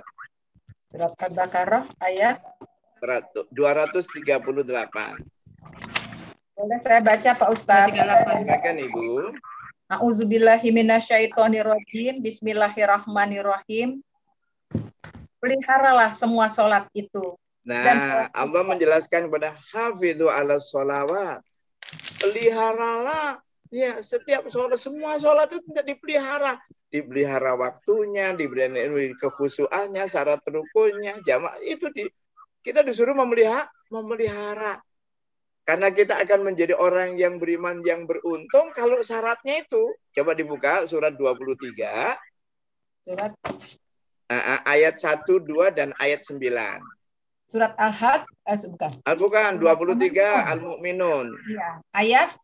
Ayat 1 dan 2 dan ayat 9. Sebentar Pak Ustadz, ini udah sampai nih. A'udzubillahi minasyaitonirrajim. Bismillahirrahmanirrahim. Sungguh beruntung orang-orang yang beriman, yaitu orang yang khusyuk dalam sholatnya. Ayat 9-nya. Ayat 9. Serta orang-orang yang memelihara sholatnya. Nah, memelihara. Jadi tadi hafidhu ala sholat itu disuruh memelihara. Nah itu jadi kaitannya ke sana. Iya, nah seperti itu. Ya, Bu. Nah, saya kira mungkin untuk pertama karena ini yang tampil Bu Muaizah itu mau 2 kali nih kalau misalnya kalau waktunya nggak cukup kali waktunya. Nggak cukup kali. Nah, ya, karena sekarang monggo silakan ini Bu Irianti dulu, Ustazah Irianti, kami persilakan untuk menyampaikan ya risalah tadabburnya. Baik. Assalamualaikum warahmatullahi wabarakatuh. Waalaikumsalam warahmatullahi wabarakatuh. Ibu-ibu yang saya hormati dari anggota kajian Al-Ihsan.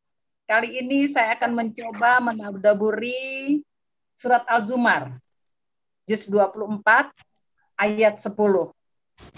Surat ini berisikan kelihatannya yaitu mengenai tentang sabar. Akan saya bacakan suratnya. A'udzubillahi minasyaitonirrajim. Bismillahirrahmanirrahim. Qul ya ibadillazina amanu taqu rabbakum lillazina ahsanu fi hadisi dunya hasanah wa ardullahi wasi'ah innama yufaku sobiruna ajrahum bil khairi hisab. Katakanlah, hai hamba-hambaku yang beriman, bertakwalah kepada Tuhanmu. Orang-orang yang berbuat baik di dunia memperoleh kebaikan, dan bumi Allah itu sangat luas. Sungguhnya hanya orang-orang yang bersabarlah yang dicukupkan pahala mereka tanpa batas. Tafsir Al-Muyassar, Kementerian Agama Saudi Arabia. Katakanlah wahai Rasulullah kepada hamba-hamba yang beriman kepada Allah dan Rasul-Nya. Takutlah kalian kepada Rabb kalian dengan menaatinya dan menjauhi larangan-larangannya. Bagi orang-orang yang berbuat baik di dunia ini dengan beribadah kepada Rabb mereka dan menaatinya, dan ada kebaikan akhirat, yaitu surga, dan kebaikan dunia berupa kesehatan, rezeki, kemenangan, dan sebagainya. Bumi Allah itu luas, maka hijrahlah kalian ke tempat di mana kalian bisa menyembah Rabb kalian dengan memungkinkan kalian melaksanakan agama kalian. Sesungguhnya orang-orang yang sabar yang diberi pahala akhirat tanpa batasan. hitungan kadar. Inilah penganggungan terhadap balasan bagi orang-orang yang sabar dan pahala mereka. Ayat-ayat terkait surat Al-Baqarah ayat 153. Hai orang-orang yang beriman, jadikanlah sabar dan sholat sebagai penolongmu. Sesungguhnya Allah beserta orang-orang yang sabar. Surat Hud ayat 115. Dan bersabarlah, karena sesungguhnya Allah tiada menyia-nyiakan pahala orang-orang yang berbuat kebaikan. Surat Al-Furqan ayat 75. Mereka itulah orang yang dibalasi dengan martabat yang tinggi dalam surga karena kesabaran mereka, dan mereka disambut dengan penghormatan dengan ucapan di dalamnya. Quran surat An-Nahl ayat 127. Bersabarlah hai Rasulullah, dan tiadalah kesabaranmu itu melainkan dengan pertolongan Allah. Dan janganlah kamu bersedih hati terhadap kekafiran mereka. Dan janganlah kamu bersempit dada terhadap apa yang mereka tipu dayakan. Hadis dari Abu Hurairah radhiyallahu anhu, Rasulullah bersabda, sesungguhnya ilmu agama itu hanya didapatkan dengan belajar. Sedangkan sifat sabar itu didapatkan dengan membiasakan diri bersabar. Barang siapa yang berusaha keras mencari kebaikan, ia akan diberi kebaikan tersebut. Dan barang siapa menjaga diri dari kejelekan, niscaya ia akan dijaga dari kejelekan tersebut. Dari Abu Sa'id Al-Khudri radhiyallahu anhu, Rasulullah bersabda, barang siapa yang melatih diri bersabar, maka Allah akan menjadikannya bersabar. Dan tidak ada suatu pemberian kepada seseorang yang lebih baik dan lebih luas dari kesabaran. Diriwayatkan oleh H.R. Bukhari. Dari Abu Yahya Su'aib bin Sinan radhiyallahu anhu, Rasulullah bersabda, sungguh mengagumkan keadaan orang mukmin. Keadaan mereka senantiasa mengandung kebaikan. Tidak terjadi yang demikian itu kecuali pada orang mukmin. Jika ia mendapatkan kesenangan, ia bersyukur. Hal itu merupakan kebaikan. Jika ia ditimpa kesusahan, ia bersabar. Dan itu juga merupakan kebaikan. Riwayat HR Muslim. Pembahasan, ada pepatah mengatakan bahwa hidup itu tidak mudah. Memang benar demikian adanya, di mana berbagai masalah hidup selalu datang menjadi ujian bagi setiap orang. Berbahagialah bagi siapa saja yang berhasil mengendalikan perasaannya. Karena perasaan manusia itu memang mudah terpancing, bergejolak. Gejolak perasaan manusia disebabkan oleh dua hal, yaitu terlalu gembira ketika mendapat nikmat, berkeluh kesah apabila mendapatkan musibah. Sebenarnya Allah mengajarkan kepada kita sabar dan syukur. Dua cara ampuh untuk mengendalikan perasaan. Dalam Al-Quran, banyak ayat-ayat tentang sabar, kira-kira 103 ayat, yang dapat menjadi petunjuk bagi orang-orang beriman. Rasa sabar adalah salah satu akhlak terpuji yang seharusnya dimiliki oleh setiap muslim. Makna sabar asabru. Menurut bahasa artinya adalah menahan diri dari keluh kesah. Sabar menahan diri atau membatasi jiwa dari keinginan demi mencapai sesuatu yang baik dan luhur. Lawan sabar adalah keluh kesah. Syekh Abdul Qadir Jailani menyebutkan ada 3 macam sabar. 1, yaitu sabar kepada Allah dengan melaksanakan perintahnya dan menjauhi larangannya. 2, sabar bersama Allah, yaitu bersabar terhadap ketetapan Allah dan perbuatannya terhadap kita dari berbagai macam kesulitan dan musibah. 3, sabar atas Allah, yaitu sabar terhadap rezeki, jalan keluar, kecukupan, pertolongan dan pahala yang dijanjikan Allah di kampung akhirat. Sedangkan untuk golongan orang yang sabar, Syekh Abdul Qadir Jailani membagi menjadi 3 pula, yaitu mutasabir, orang yang belajar bersabar. Sabir, orang yang sabar. Dan sabar, yaitu penyabar. Orang sabar tidak hanya bersikap lapang dada saat menghadapi kesulitan dan musibah, tapi juga teguh pendirian, istiqomah dalam memperjuangkan kebenaran, dan selalu dinamis, optimis dalam meraih masa depan yang lebih baik dan bermakna. Umat Islam dituntut untuk bersabar, tidak hanya ketika menghadapi musibah, tapi juga dalam melakukan pekerjaan apapun dalam kehidupan. Perintah bersabar banyak tercantum dalam Al-Quran dan hadis. Salah satunya, Quran Surat Al-Baqarah ayat 45 yang berbunyi, jadikanlah sabar dan sholat sebagai penolongmu. Dan sungguhnya, yang demikian itu amat berat, kecuali bagi orang-orang yang khusyuk. Beberapa hadis menjelaskan bahwa sabar merupakan inti dari segala akhlak.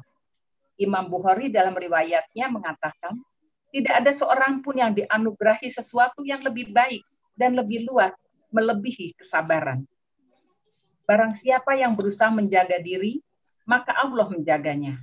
Barang siapa yang berusaha merasa cukup, maka Allah mencukupkannya. Barang siapa yang berusaha sabar, maka Allah akan menjadikannya bisa bersabar. Dan tidak ada seorang pun yang dianugerahi sesuatu melebihi kesabaran. HR Al-Bukhari nomor 1469.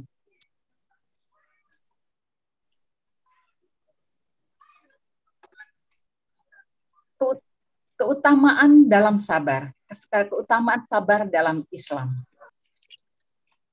Orang-orang yang sabar, keutamaan yang dalam sifat sabar dalam agama Islam ada beberapa, yaitu diantaranya, satu, orang sabar akan senantiasa bersama Allah.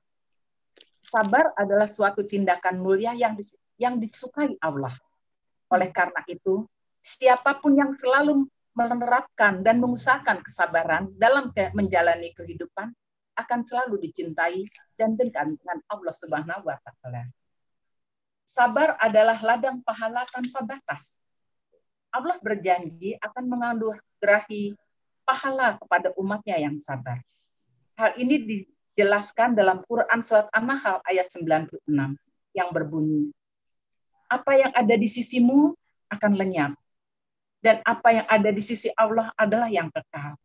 Dan kami akan memberi balasan kepada orang yang sabar dengan pahala yang lebih baik dari apa yang mereka kerjakan. Juga pada surat Az-Zumar ayat 10. Ayat ini menjadikan rujukan dalam risalah ini. Segala urusan yang dihadapi orang sabar semuanya adalah baik. Sabar akan mendatangkan hal-hal yang baik dalam kehidupan.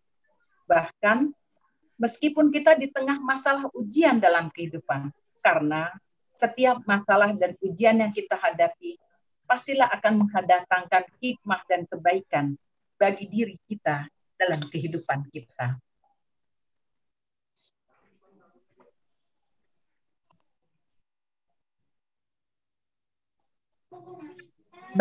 Bagi siapa saja yang bersikap bersabar dapat menghapus dosa, menenangkan hati, mendapat pahala, sehingga mendapat ganjaran surga.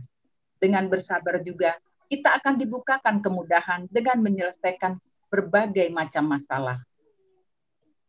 Sikap sabar lebih baik juga diikuti dengan sikap syukur. Dalam Al-Quran, Allah memuji secara khusus hamba-hambanya yang memiliki dua sifat ini. Allah berfirman, sesungguhnya ada yang demikian itu benar-benar terdapat tanda-tanda kekuasaan Allah bagi setiap orang yang sabar dan banyak bersyukur. Quran Surat Luqman ayat 31. Juga dalam sebuah hadis, yaitu dari Abu Yahya Su'aib bin Sinan, yang tadi sudah saya bacakan, bahwa setiap Muslim, ketika senang kita bersyukur, itu merupakan suatu kebaikan, dan ketika kita dalam keadaan musibah, kita akan bersabar, itu juga merupakan suatu kebaikan. Kehidupan seorang Muslim seluruhnya bernilai kebaikan dan pahala di sisi Allah lebih baik dalam kondisi terlihat membuatnya orang senang maupun dalam keadaan susah.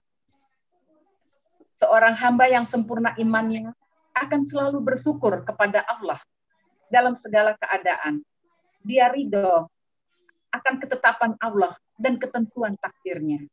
Sehingga kesenangan dan musibah yang menimpanya berubah menjadi nikmat dan anugerah baginya. Menurut para ulama berpendapat, iman itu dibagi menjadi 2 bagian. Sebagian lagi adalah sabar dan sebagian lagi adalah syukur. Para ulama berkata, sabar adalah sebagian dari iman. Allah Subhanahu wa taala mengumpulkan juga sabar dan syukur dalam Al-Qur'an pada surat Asy-Syu'ara ayat 33. Sungguh pada yang demikian itu terdapat tanda-tanda kekuasaan Allah bagi orang yang selalu bersabar dan banyak bersyukur. Rukun sabar ada 3, yaitu sabar dalam melaksanakan perintah dan ketaatan, sabar dalam menahan diri dari perbuatan dosa dan maksiat, sabar dalam menghadapi cobaan dan ujian yang pasti. Sedangkan rukun syukur juga ada 3. Mengakui dalam hati bahwa semua nikmat itu datangnya dari Allah Subhanahu wa taala. Menyebut-nyebut semua nikmat tersebut secara lahir dengan memuji Allah dan memperlihatkan bekas-bekas nikmat tersebut dalam rangkaian mensyukurinya. Menggunakan nikmat tersebut di jalan yang diridhai Allah. Kesan-kesan perintah bersabar tercantum dalam ayat-ayat Quran kurang lebih 103 ayat. Ini bertujuan untuk kita manusia yang lemah dapat menjalani bila menghadapi cobaan dalam kehidupan. Pak Ustadz, risalah ini jauh dari kesempurnaan, paling banyak kesalahan dan banyak sekali kekurangan. Mohon kiranya Pak Ustadz untuk dapat menambahkan, memperbaiki risalah kami. Akhirnya, kami akhiri tulisan ini dengan memohon kepada Allah dengan semua namanya yang maha indah dan sifatnya yang maha sempurna, agar Allah Ta'ala melimpahkan, menyempurnakan, dan menjaga taufiknya kepada kita sampai semua kita berjumpa dengannya di kelak. Sesungguhnya Allah maha mendengar, lagi maha mengabulkan doa. Saya akhiri risalah saya dengan wassalamualaikum warahmatullahi wabarakatuh. Waalaikumsalam warahmatullahi wabarakatuh. Jazakillah khairan. Ustazah Irianti. Alhamdulillah. Wah, 2 ustazah ini luar biasa. Luar biasa. Terus tuh, terus berlomba untuk saling apa? Maaf Pak Ustadz, saya belum baca daftar pustakanya Pak Ustadz. Daftar pustakanya, maaf saya belum bacakan, yaitu daftar pustakanya Al-Quran, Tafsir Al-Muyassar Kementerian Kerajaan Saudi Arabia. Saya juga membaca dari buku putih Syekh Abdul Qadir Jailani. Tasrifnya yaitu Dr. Sahid bin Musir Al-Satani, penterjemahnya Munirul Abidin MAG. Kemudian satu buku kecil lagi, Sekolah Hati, penulisnya dia mengatakan hamba Allah. Kemudian salah satu buku Mujizat Sabar, Syukur dan Ikhlas Muhammad Ramadan. Kemudian saya ambil lagi dari ceramah-ceramah yaitu Sabarlah Saudaraku Atas Ujianku, Dr. Ustadz Khalid Basaramah MA. Kemudian satu lagi Janji Allah untuk orang yang sabar, Ustadz Abdul Somad. Iya, alhamdulillah, barakillah. Ibu Ustazah Irianti yang berbahagia, insya Allah diberkahi, dan dirahmati, serta dimuliakan Allah. Alhamdulillah, Ibu Bapak, ya ini memang kedua Ustazah ini luar biasa, produktif sekali. Dan saya berdoa semoga ini nular juga yang lainnya, merangsang ke yang lainnya. Jangan mau, karena perintahnya fastabiqul khairat, kita disuruh berlomba. Nah, masa yang berlomba cuma 2, kan kita mau semuanya. Nah, berebut untuk menjadi yang terbaik. Oh, mau kok Pak Ustadz. Ya, Ibu Irianti yang berbahagia. Tadi yang diambil sebagai topik adalah surat Az-Zumar ayat 10. Iya. Ya, tekanannya di akhir ayat. Ya, sekarang yang banyak dikupas itu di akhir ayatnya. Dan di sana disebutkan a'udzubillahi minasyaitonir innama yuwaffas sabiruna ajrahum bighairi hisab. Nah, Allah menjelaskan Hanya orang-orang yang bersabarlah yang disempurnakan pahalanya tanpa batas. Nah, kenapa? Nah, ini yang jadi persoalan. Kenapa? Coba lihat surat Ali Imran 146. 146. Boleh saya baca Pak Ustadz? Silakan Ibu. Surat Ali Imran ayat 146. Ya. A'udzubillahiminasyaitonirrajim. Dan betapa banyak nabi-nabi berperang didampingi sejumlah besar pengikutnya yang bertakwa. Mereka tidak menjadi lemah karena bencana yang menimpanya di jalan Allah. Tidak patah semangat, tidak pula menyerah kepada musuh. Allah mencintai orang-orang yang sabar. Nah, ini kaitannya dengan ayat ini tadi. Kenapa tidak ada batasnya? Karena sabar itu nggak ada batasnya. Tidak pernah menyerah. Tidak pernah lemah, tidak pernah lesu, dan tidak pernah menyerah. Nggak bisa ini, nggak bisa dengan cara ini, nggak bisa dengan cara ini. Oleh kan orang yang sabar, orang yang aktif dan kreatif. Sabar itu aktif dan kreatif. Jadi selama ini mohon maaf Bapak dan Ibu, kita memahami sabar itu keliru. Kelirunya gimana? Nah, menurut kita orang yang sabar, orang yang diapa-apain diem itu sabar. Itu orang ya, itu.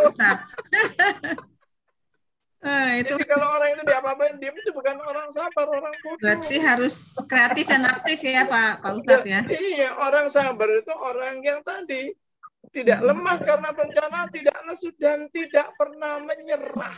Oleh karena di akhir ayat, wallahu yuhibbus sabir. Allah cinta. Ini Allah cinta dengan ini kaitannya. Jadi ayat ini tadi anunya kesana. Cuman makanya mengapa kok sabar? Orang yang sabar nggak ada batasannya, pahala disempurnakan tanpa batas. Karena sabarnya nggak ada batasnya. Nah selama ini orang mengatakan sabar itu ada batasnya. Nah kalau sudah sampai di batasnya pasti nggak sabar. Ya kalau sudah sampai di batasnya kan pasti jadi nggak sabar. Nah, oleh karena disebutkan oleh Allah orang yang tidak pernah menyerah. Nggak bisa ini dengan cara ini, nggak bisa ini dengan cara ini, nggak bisa dengan ini dengan ini. Nah seperti itu. Nah terus lagi mohon maaf Bapak dan Ibu, karena sabar tadi mohon maaf.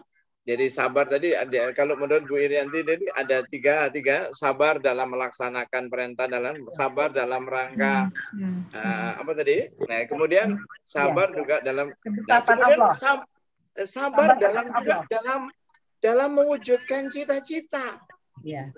Nah sabar dalam mewujudkan cita-cita yang disebut tadi. Jadi orang, dan kalau coba Ibu lihat ya, bagaimana sebutnya orang yang sabar itu? Lihat di dalam surat 8 ayat 65. Surat Al-Anfal ayat 65. Baik Pak Ustadz, sebentar. Boleh saya baca Pak Ustadz? Silakan Ibu. A'udzubillahiminasyaitonirrajim. Bismillahirrahmanirrahim. Surat Al-Anfal ayat 65. Ya. Wahai Rasulullah, kobarkanlah semangat para mukminin untuk berperang. Jika ada 20 orang yang sabar di antara kamu, niscaya mereka dapat mengalahkannya 200 orang musuh. Dan jika ada 100 orang yang sabar di antara kamu, niscaya mereka akan mengalahkan 1000 orang kafir. Coba. Di situ menunjukkan bahwa orang sabar itu bukan seperti bayangan kita selama ini. Orang yang sabar itu ternyata aktif dan kreatif. Kalau ada 10 bisa mengalahkan 100, ada 20 bisa mengalahkan 200, ada 100 bisa mengalahkan 1000. Itu menunjukkan apa? Luar biasa. Dan ada lagi. Coba dibuka surat 41 ayat 34. Surat 41 ayat 34. Surat Ghafir, kemudian surat Fusilat. Surat Al-Fusilat. Ayat 34. Baik Pak Ustadz, boleh saya baca Pak Ustadz? Silakan Ibu. A'udzubillahiminasyaitonirrajim. Bismillahirrahmanirrahim. Dan tidaklah sama kebaikan dan kejahatan. Tolaklah kejahatan itu dengan cara yang lebih baik. Sehingga ada ada orang yang ada rasa permusuhan Laparan. kamu, dan dia akan seperti teman yang setia. Loh, Sadaqallahul azim. jadi kan itu sabar itu apa? Membalas Gimana? kejelekan Jalan. orang lain dengan Nggak bisa kebaikan. buka nyampak gimana caranya? Coba, akhirnya di ayat 35-nya apa kata Allah? Dan sifat-sifat yang Lumayan. baik itu tidak akan dianugerahkan kecuali kepada orang-orang yang sabar. Nah, Dan jadi tidak dianugerahkan kecuali kepada orang-orang yang mempunyai keberuntungan yang besar. nah, keberuntungan yang Lapar ya. jadi ternyata sabar yang paling tinggi adalah yang kita bisa membalas kejelekan-kejelekan orang lain dengan kebaikan. Wah, Masya Allah. Itu susah Pak Ustaz. Susah Susah banget. Nah itu mengapa tuh mengapa balasannya begitu Enggak ya Pak Ustaz begitu balasannya. luas? Karena tadi Enggak, yang Pak. disebut sabar itu bagaimana membalas kejelekan orang lain dengan kebaikan. Sehingga orang yang musuhin kita, kalau kita ketemu kita, Assalamualaikum, gimana kabarnya? Padahal dia musuhin kita. Nah, kalau perlu dibawain kue ke rumahnya. Masya Allah. Itu Rasulullah banget ya Pak Ustadz. Rasulullah Ya, banget itu. Rasulullah kan begitu. Ketika beliau Ya betul, Rasulullah begitu. beliau ini setiap pagi pada sholat subuh, ya beliau ini selalu, mohon maaf, ya selalu pergi ke belakang pasar beli roti, kemudian disuapin itu orang yang buta di belakang pasar, orang Yahudi muda sudah tua. Mohon maaf, ketika mau nyuapin, kamu jangan seperti Muhammad ya, dia penipu, pembohong. Kira-kira mohon maaf, kalau kita jadi Rasulullah, kira-kira mau jadi nggak kira-kira? Kalau kita langsung dikemplang kan. Kalau kita langsung dikemplang orangnya. Ternyata apa? Itu bertahun-tahun dia lakukan.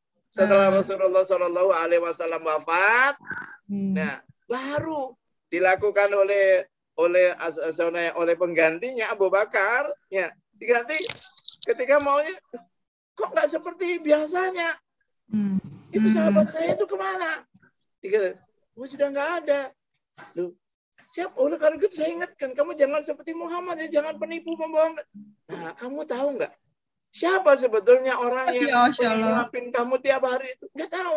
Itulah Muhammad yang kamu caci. Itulah Muhammad yang kamu maki, Muhammad yang menjelek-jelekan. Oh, jadi kalau gitu dia ya. Oh, dia orangnya kalau gitu baik sekali ya. Oh, akhirnya apa? Kalau gitu mulai hari ini saya masuk Islam. Masya Allah. Karena apa? Karena kesabarannya tadi membuat orang Yahudi yang buta tadi akhirnya masuk Islam. Nah, inilah sabar. Jadi yang dimaksud sabar itu yang seperti itu. Kenapa sih kok sabar itu di sini diberikan di dalam surat 39 ayat 10 tanpa batas, disempurnakan tanpa batas, karena memang sabarnya juga nggak ada batasnya. Iya. Jadi sabar tuh sampai mati. Iya. Dan tidak pernah menyerah tadi. Ya, tidak pernah lemah, tidak pernah lesu, dan tidak pernah menyerah. Nah, seperti itu. Tadi hadis itu sudah banyak ininya. Alhamdulillah, monggo bagi Bapak dan Ibu yang ingin menanyakan, ingin mendiskusikan, monggo saya kira. Pak Ustadz, kalau lebih baiknya mestinya sabar, syukur, ikhlas ya Pak Ustadz ya. Iya. Kalau sudah gitu sempurna.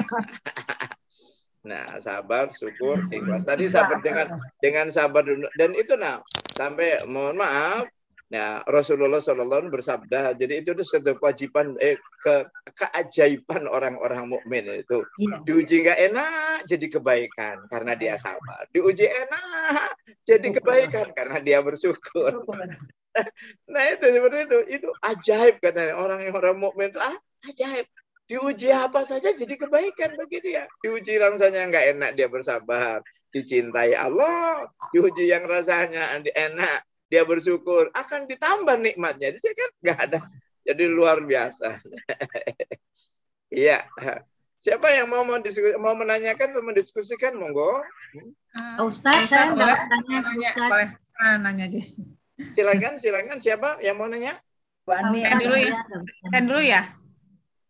Saya dulu Pak Ustadz. Ani dulu Pak ya. Silakan. Ustadz, gimana caranya ya supaya ini terus terang aja nih yang bentar lagi kan puasa ya Pak Ustadz ya, apalagi puasa kan nggak boleh marah-marah. Gimana caranya Pak Ustadz ya kalau pas lagi puasa itu kalau ada buah yang ngeselin gitu nggak marah gitu, gimana caranya Pak Ustadz? Aduh, tetap aja susah banget. Apakah kita begitu ini langsung sifat atau gimana Pak Ustadz? Ada ini banyak kejadian soalnya. Iya. Ibu, memang sebetulnya mohon maaf. Kalau kita lihat surat Al-Baqarah ayat 45. Surat Al-Baqarah ayat 45. Ya, jadi Ibu sudah hafal. A'udzubillahi minasyaitonirrajim. Wasta'inu bis-sabri was-salah. Jadikan sabar dan sholat sebagai penolongmu. Ya. Mohon maaf, ada sebagian mufasir mengatakan sabar ini saum.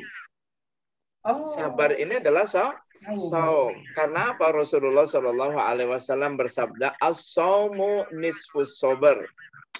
Puasa itu adalah separuh dari kesabaran. Jadi kalau kita ingin belajar sabar, disuruhnya belajar banyak-banyak berpuasa.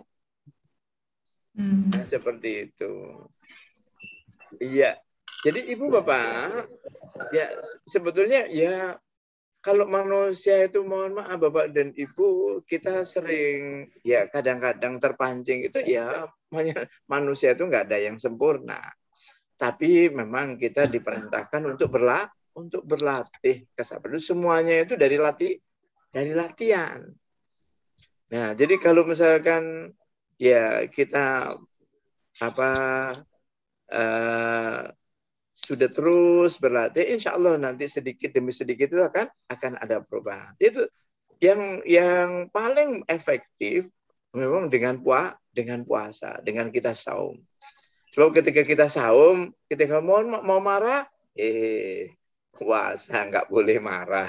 Mau ngomong yang nggak benar, nggak. Mau lihat yang nggak benar, mau dengan itu kan. Nah ini mulai latihan. Jadi kita latihannya dari sana, di banyak-banyak. Dan kalau kita sudah dengan saum kita bisa ini, insya Allah nanti kan. Tadi kan Rasul bersabda tadi as-saumu nisfus sabar. Puasa itu separuh daripada kesabaran. Jadi latihannya lebih banyak puasa nih Bu Ani. Ya. Ya puasa. Ya emang itu paling susah banget beneran susah. Iya, dengan banyak ketika kita lapar, ketika ini itu kalau kita sudah bisa itu insya Allah. Nanti pelan-pelan. Ya.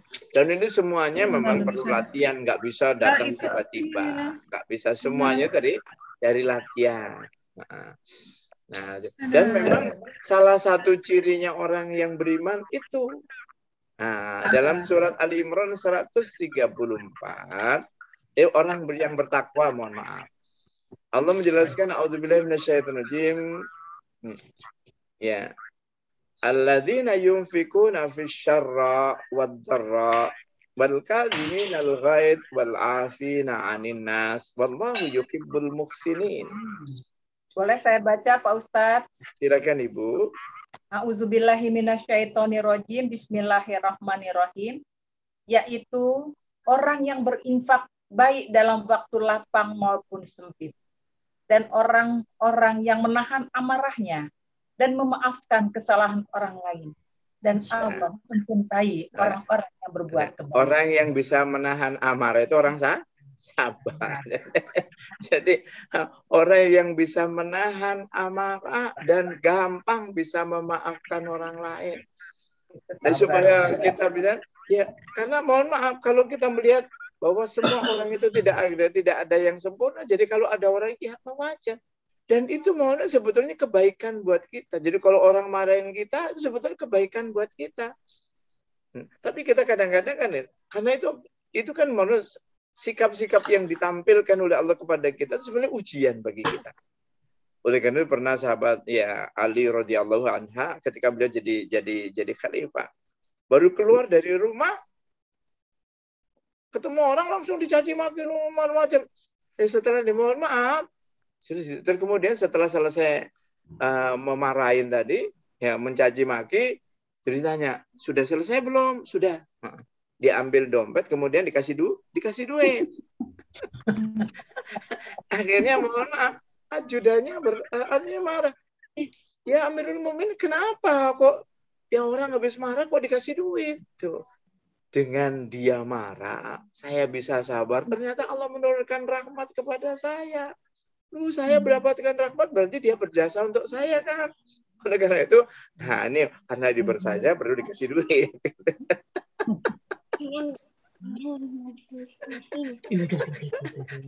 Karena dia berjasa perlu dikasih duit. Nah ini, jadi kita menyikapi, mohon maaf, Ibu Bapak, sekarang mohon maaf.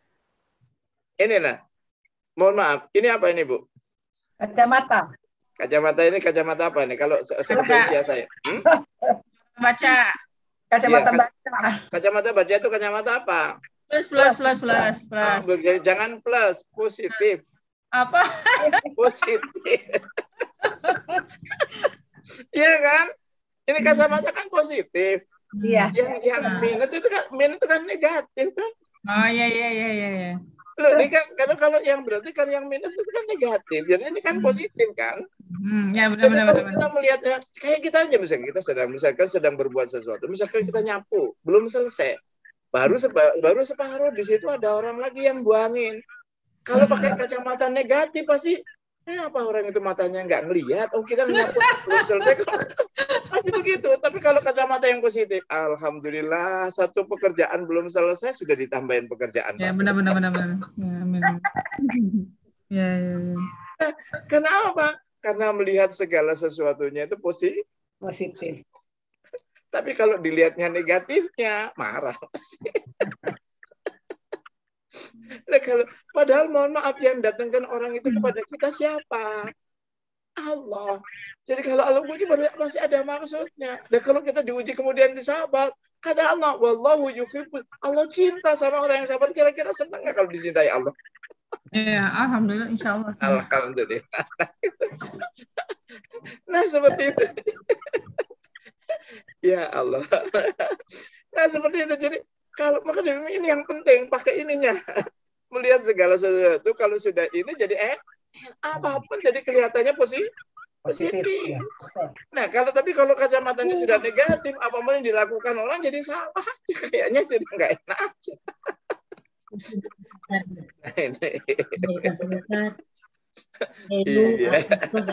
Bandit. Iya, nah seperti itu.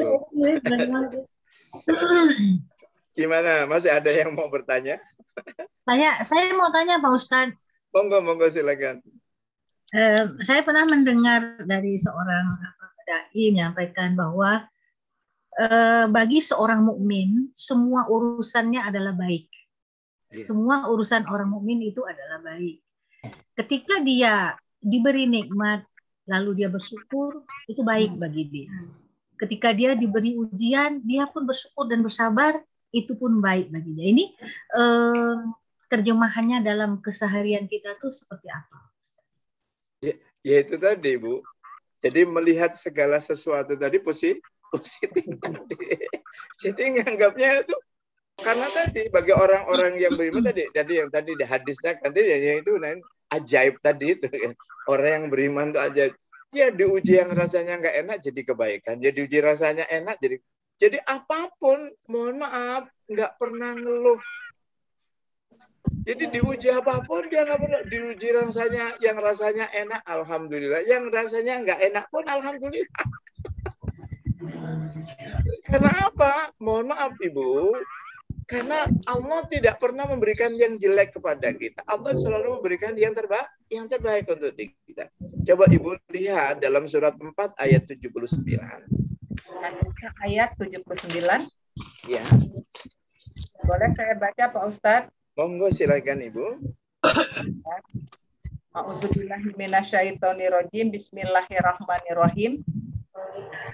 Surat An-Nisa ayat 79.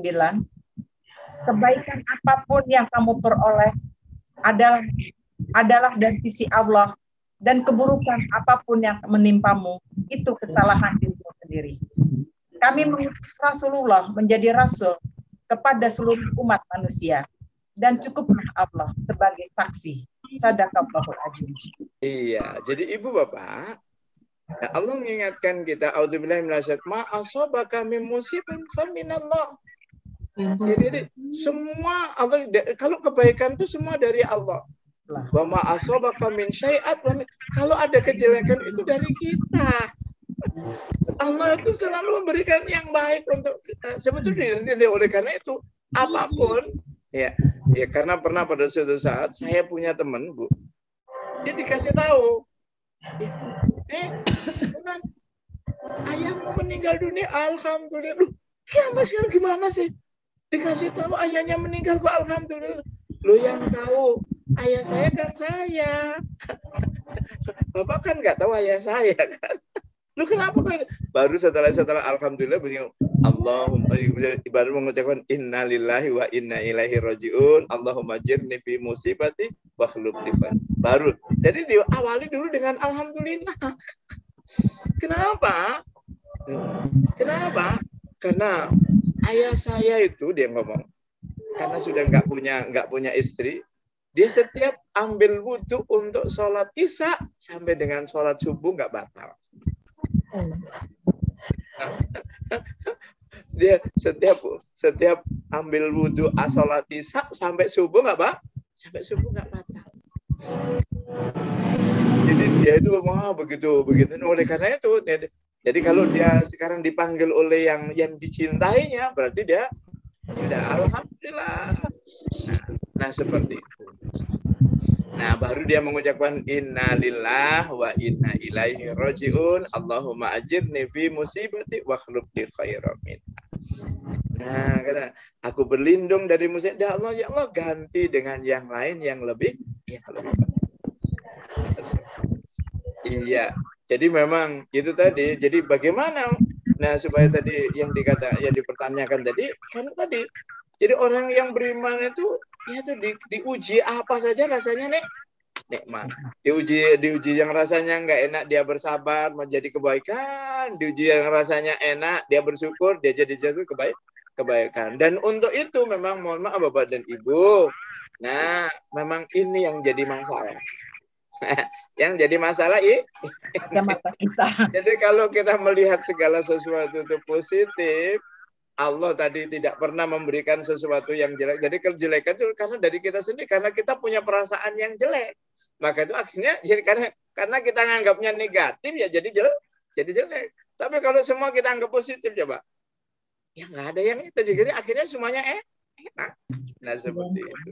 Tapi ini perlu latihan. Jadi nggak bisa tiba-tiba ini latihan terus. Ya itu banyak sabarnya dengan banyak berpuasa, dengan banyak ya. Terus kita memperbaiki diri. Dan tadi selalu menganggap positif apa yang diberikan oleh Allah. Karena Allah tidak pernah memberikan yang jelek untuk kita. Allah selalu memberikan yang terbaik untuk kita. Oleh karena itu, mohon maaf, tidak boleh ada yang keluar dari mulut kita kecuali alhamdulillah. Nah ini harusnya. Karena itulah yang terbaik menurut Allah. Menurut kita memang kita pinginnya masih yang lain lagi. Tapi itulah yang terbaik menurut Allah untukmu. Kejadian itulah yang terbaik untuk menurutnya. Yang terbaik menurut untukmu. Untuk kamu alami. Nah seperti itu. Nah seperti itu. Iya. Nah seperti itu. Itu mungkin yang dapat kami sampaikan. Ya mudah-mudahan bermanfaat. Wallahu a'lam. Pak Ustadz. Makasih Bu Rianti. Makasih Bu I. Sama-sama. Jadi Bu, mungkin waktunya ini ya. Iya Pak Ustadz, sudah sebentar lagi nih. Iya. Tidak terasa. Iya, jadi mohon maaf ini Bu Ustazah Mauizati yang satu belum insya Allah jadi masih ditunda dulu untuk penyampaiannya. 20 berarti ya. Iya. Ya Ibu Bapak dan segenap hadirin yang berbahagia yang insya Allah diberkahi, dirahmati dan dimuliakan oleh Allah SWT. Tidak terasa kita sudah sampai tadi awalnya nggak tahu kenapa banyak ngobrol kayaknya waktu mulai. Di penghujung waktu. Oleh karena itu bagi Bapak dan Ibu yang dengan aktif mengikuti kegiatan ini kami berdoa. Semoga semua apa yang Bapak dan Ibu dilakukan, yang Bapak Ibu lakukan dicatat oleh Allah sebagai amal soleh dan berjihad di jalannya. dan akan menambah tambahan pemberat amal kebajikan Bapak Ibu di sisi Allah di yaumil akhir nanti. Amin. Semua yang benar datangnya dari Allah dan Rasulnya. Udah kan saya mengajak pada diri saya pribadi, ibu, bapak, dan segenap berdiri. Ayo kita coba terapkan, amalkan dalam kehidupan kita sehari-hari. Semoga Allah senantiasa memberkahi dan meridhoi kita semuanya. Amin. Dan ilmu yang kita pelajari mudah-mudahan jadi ilmu yang diberkahi dan diridhoi Allah Subhanahu wa taala yang bermanfaat bagi kita fid dini wad dunya wal akhirah. Namun kalau ibu bapak melihat kekurangan, kesalahan, kelemahan dan kekeliruan dari apa yang kami sampaikan, kekurangan, kesalahan dan kekurangan saya pribadi karena kebodohan dan ketidaktahuan kami. Oleh karena dalam kesempatan yang sangat baik, izinkan akan mohon ampun pada Allah. Astaghfirullahaladzim wa atubu ilaih. Astaghfirullahaladzim wa atubu ilaih. Astaghfirullahaladzim wa atubu ilaih. Mohon maaf pada diri semuanya. Mudah-mudahan Allah mengampuni segala dosa dan kesalahan kita, serta menjadikan diri kita dan segenap keluarga kita sebagai hamba yang memberikan jaminan dapat meraih kesuksesan, kesejahteraan, kebahagiaan, kemuliaan, ridho dan keberkahan hidup di dunia wal akhirah. Amin ya rabbal alamin. Oleh karena itu mari pertemuan dan kegiatan kita sore hari ini kita tutup dengan bersama-sama baca hamdalah yang dilanjutkan dengan doa kafaratul majelis. Alhamdulillahirabbil alamin. Subhanakallahumma wa bihamdika asyhadu an la ilaha illa anta astaghfiruka wa atubu ilaik. Dari kami cukup sekian. Billahi taufik wal hidayah. Wassalamualaikum warahmatullahi wabarakatuh. Waalaikumsalam warahmatullahi wabarakatuh. Terima kasih Pak Ustadz. Terima kasih Trianti. Semuanya. Terima kasih. Terima kasih Pak Ustadz. Terima kasih Bu Ya, terima kasih.